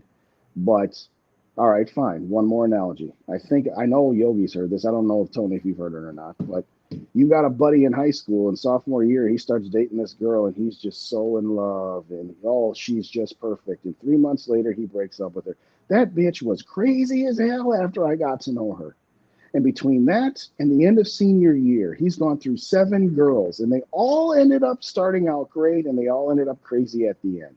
And your buddy's saying to you, what's with me? Why do I keep finding all these crazy girls? I'm like, what's the common denominator here, buddy?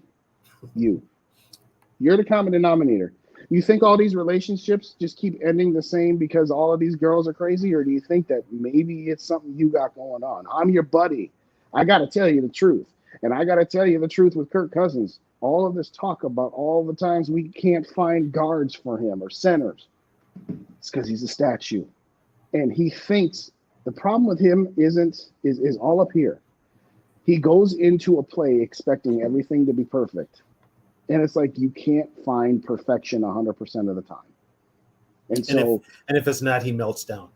And he panics. We can say all we want. I'm not here sitting saying that Ed Ingram's a good guard and he sucks because of Kirk Cousins. That's not what I'm saying.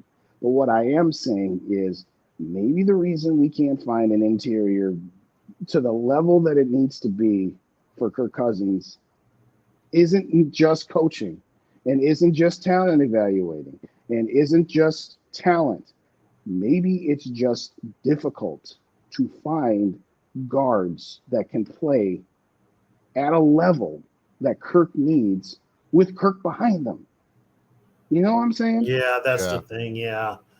You got a statue quarterback back there that, he hung on to the ball and he took a bleep ton of hits last year. We give him all the props for standing in there, taking hits, getting his body right for the next week, on all that good stuff. I'm not discounting that.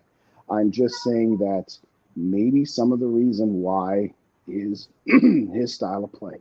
Well, and Kirk is kind of to blame for that himself because his pocket presence is so bad and he holds the ball too long. Mm-hmm. I told my quarterbacks, you're getting 3 to maybe 4 seconds out of me. You better do something with the ball. Yeah, 4 was a reach. Yeah.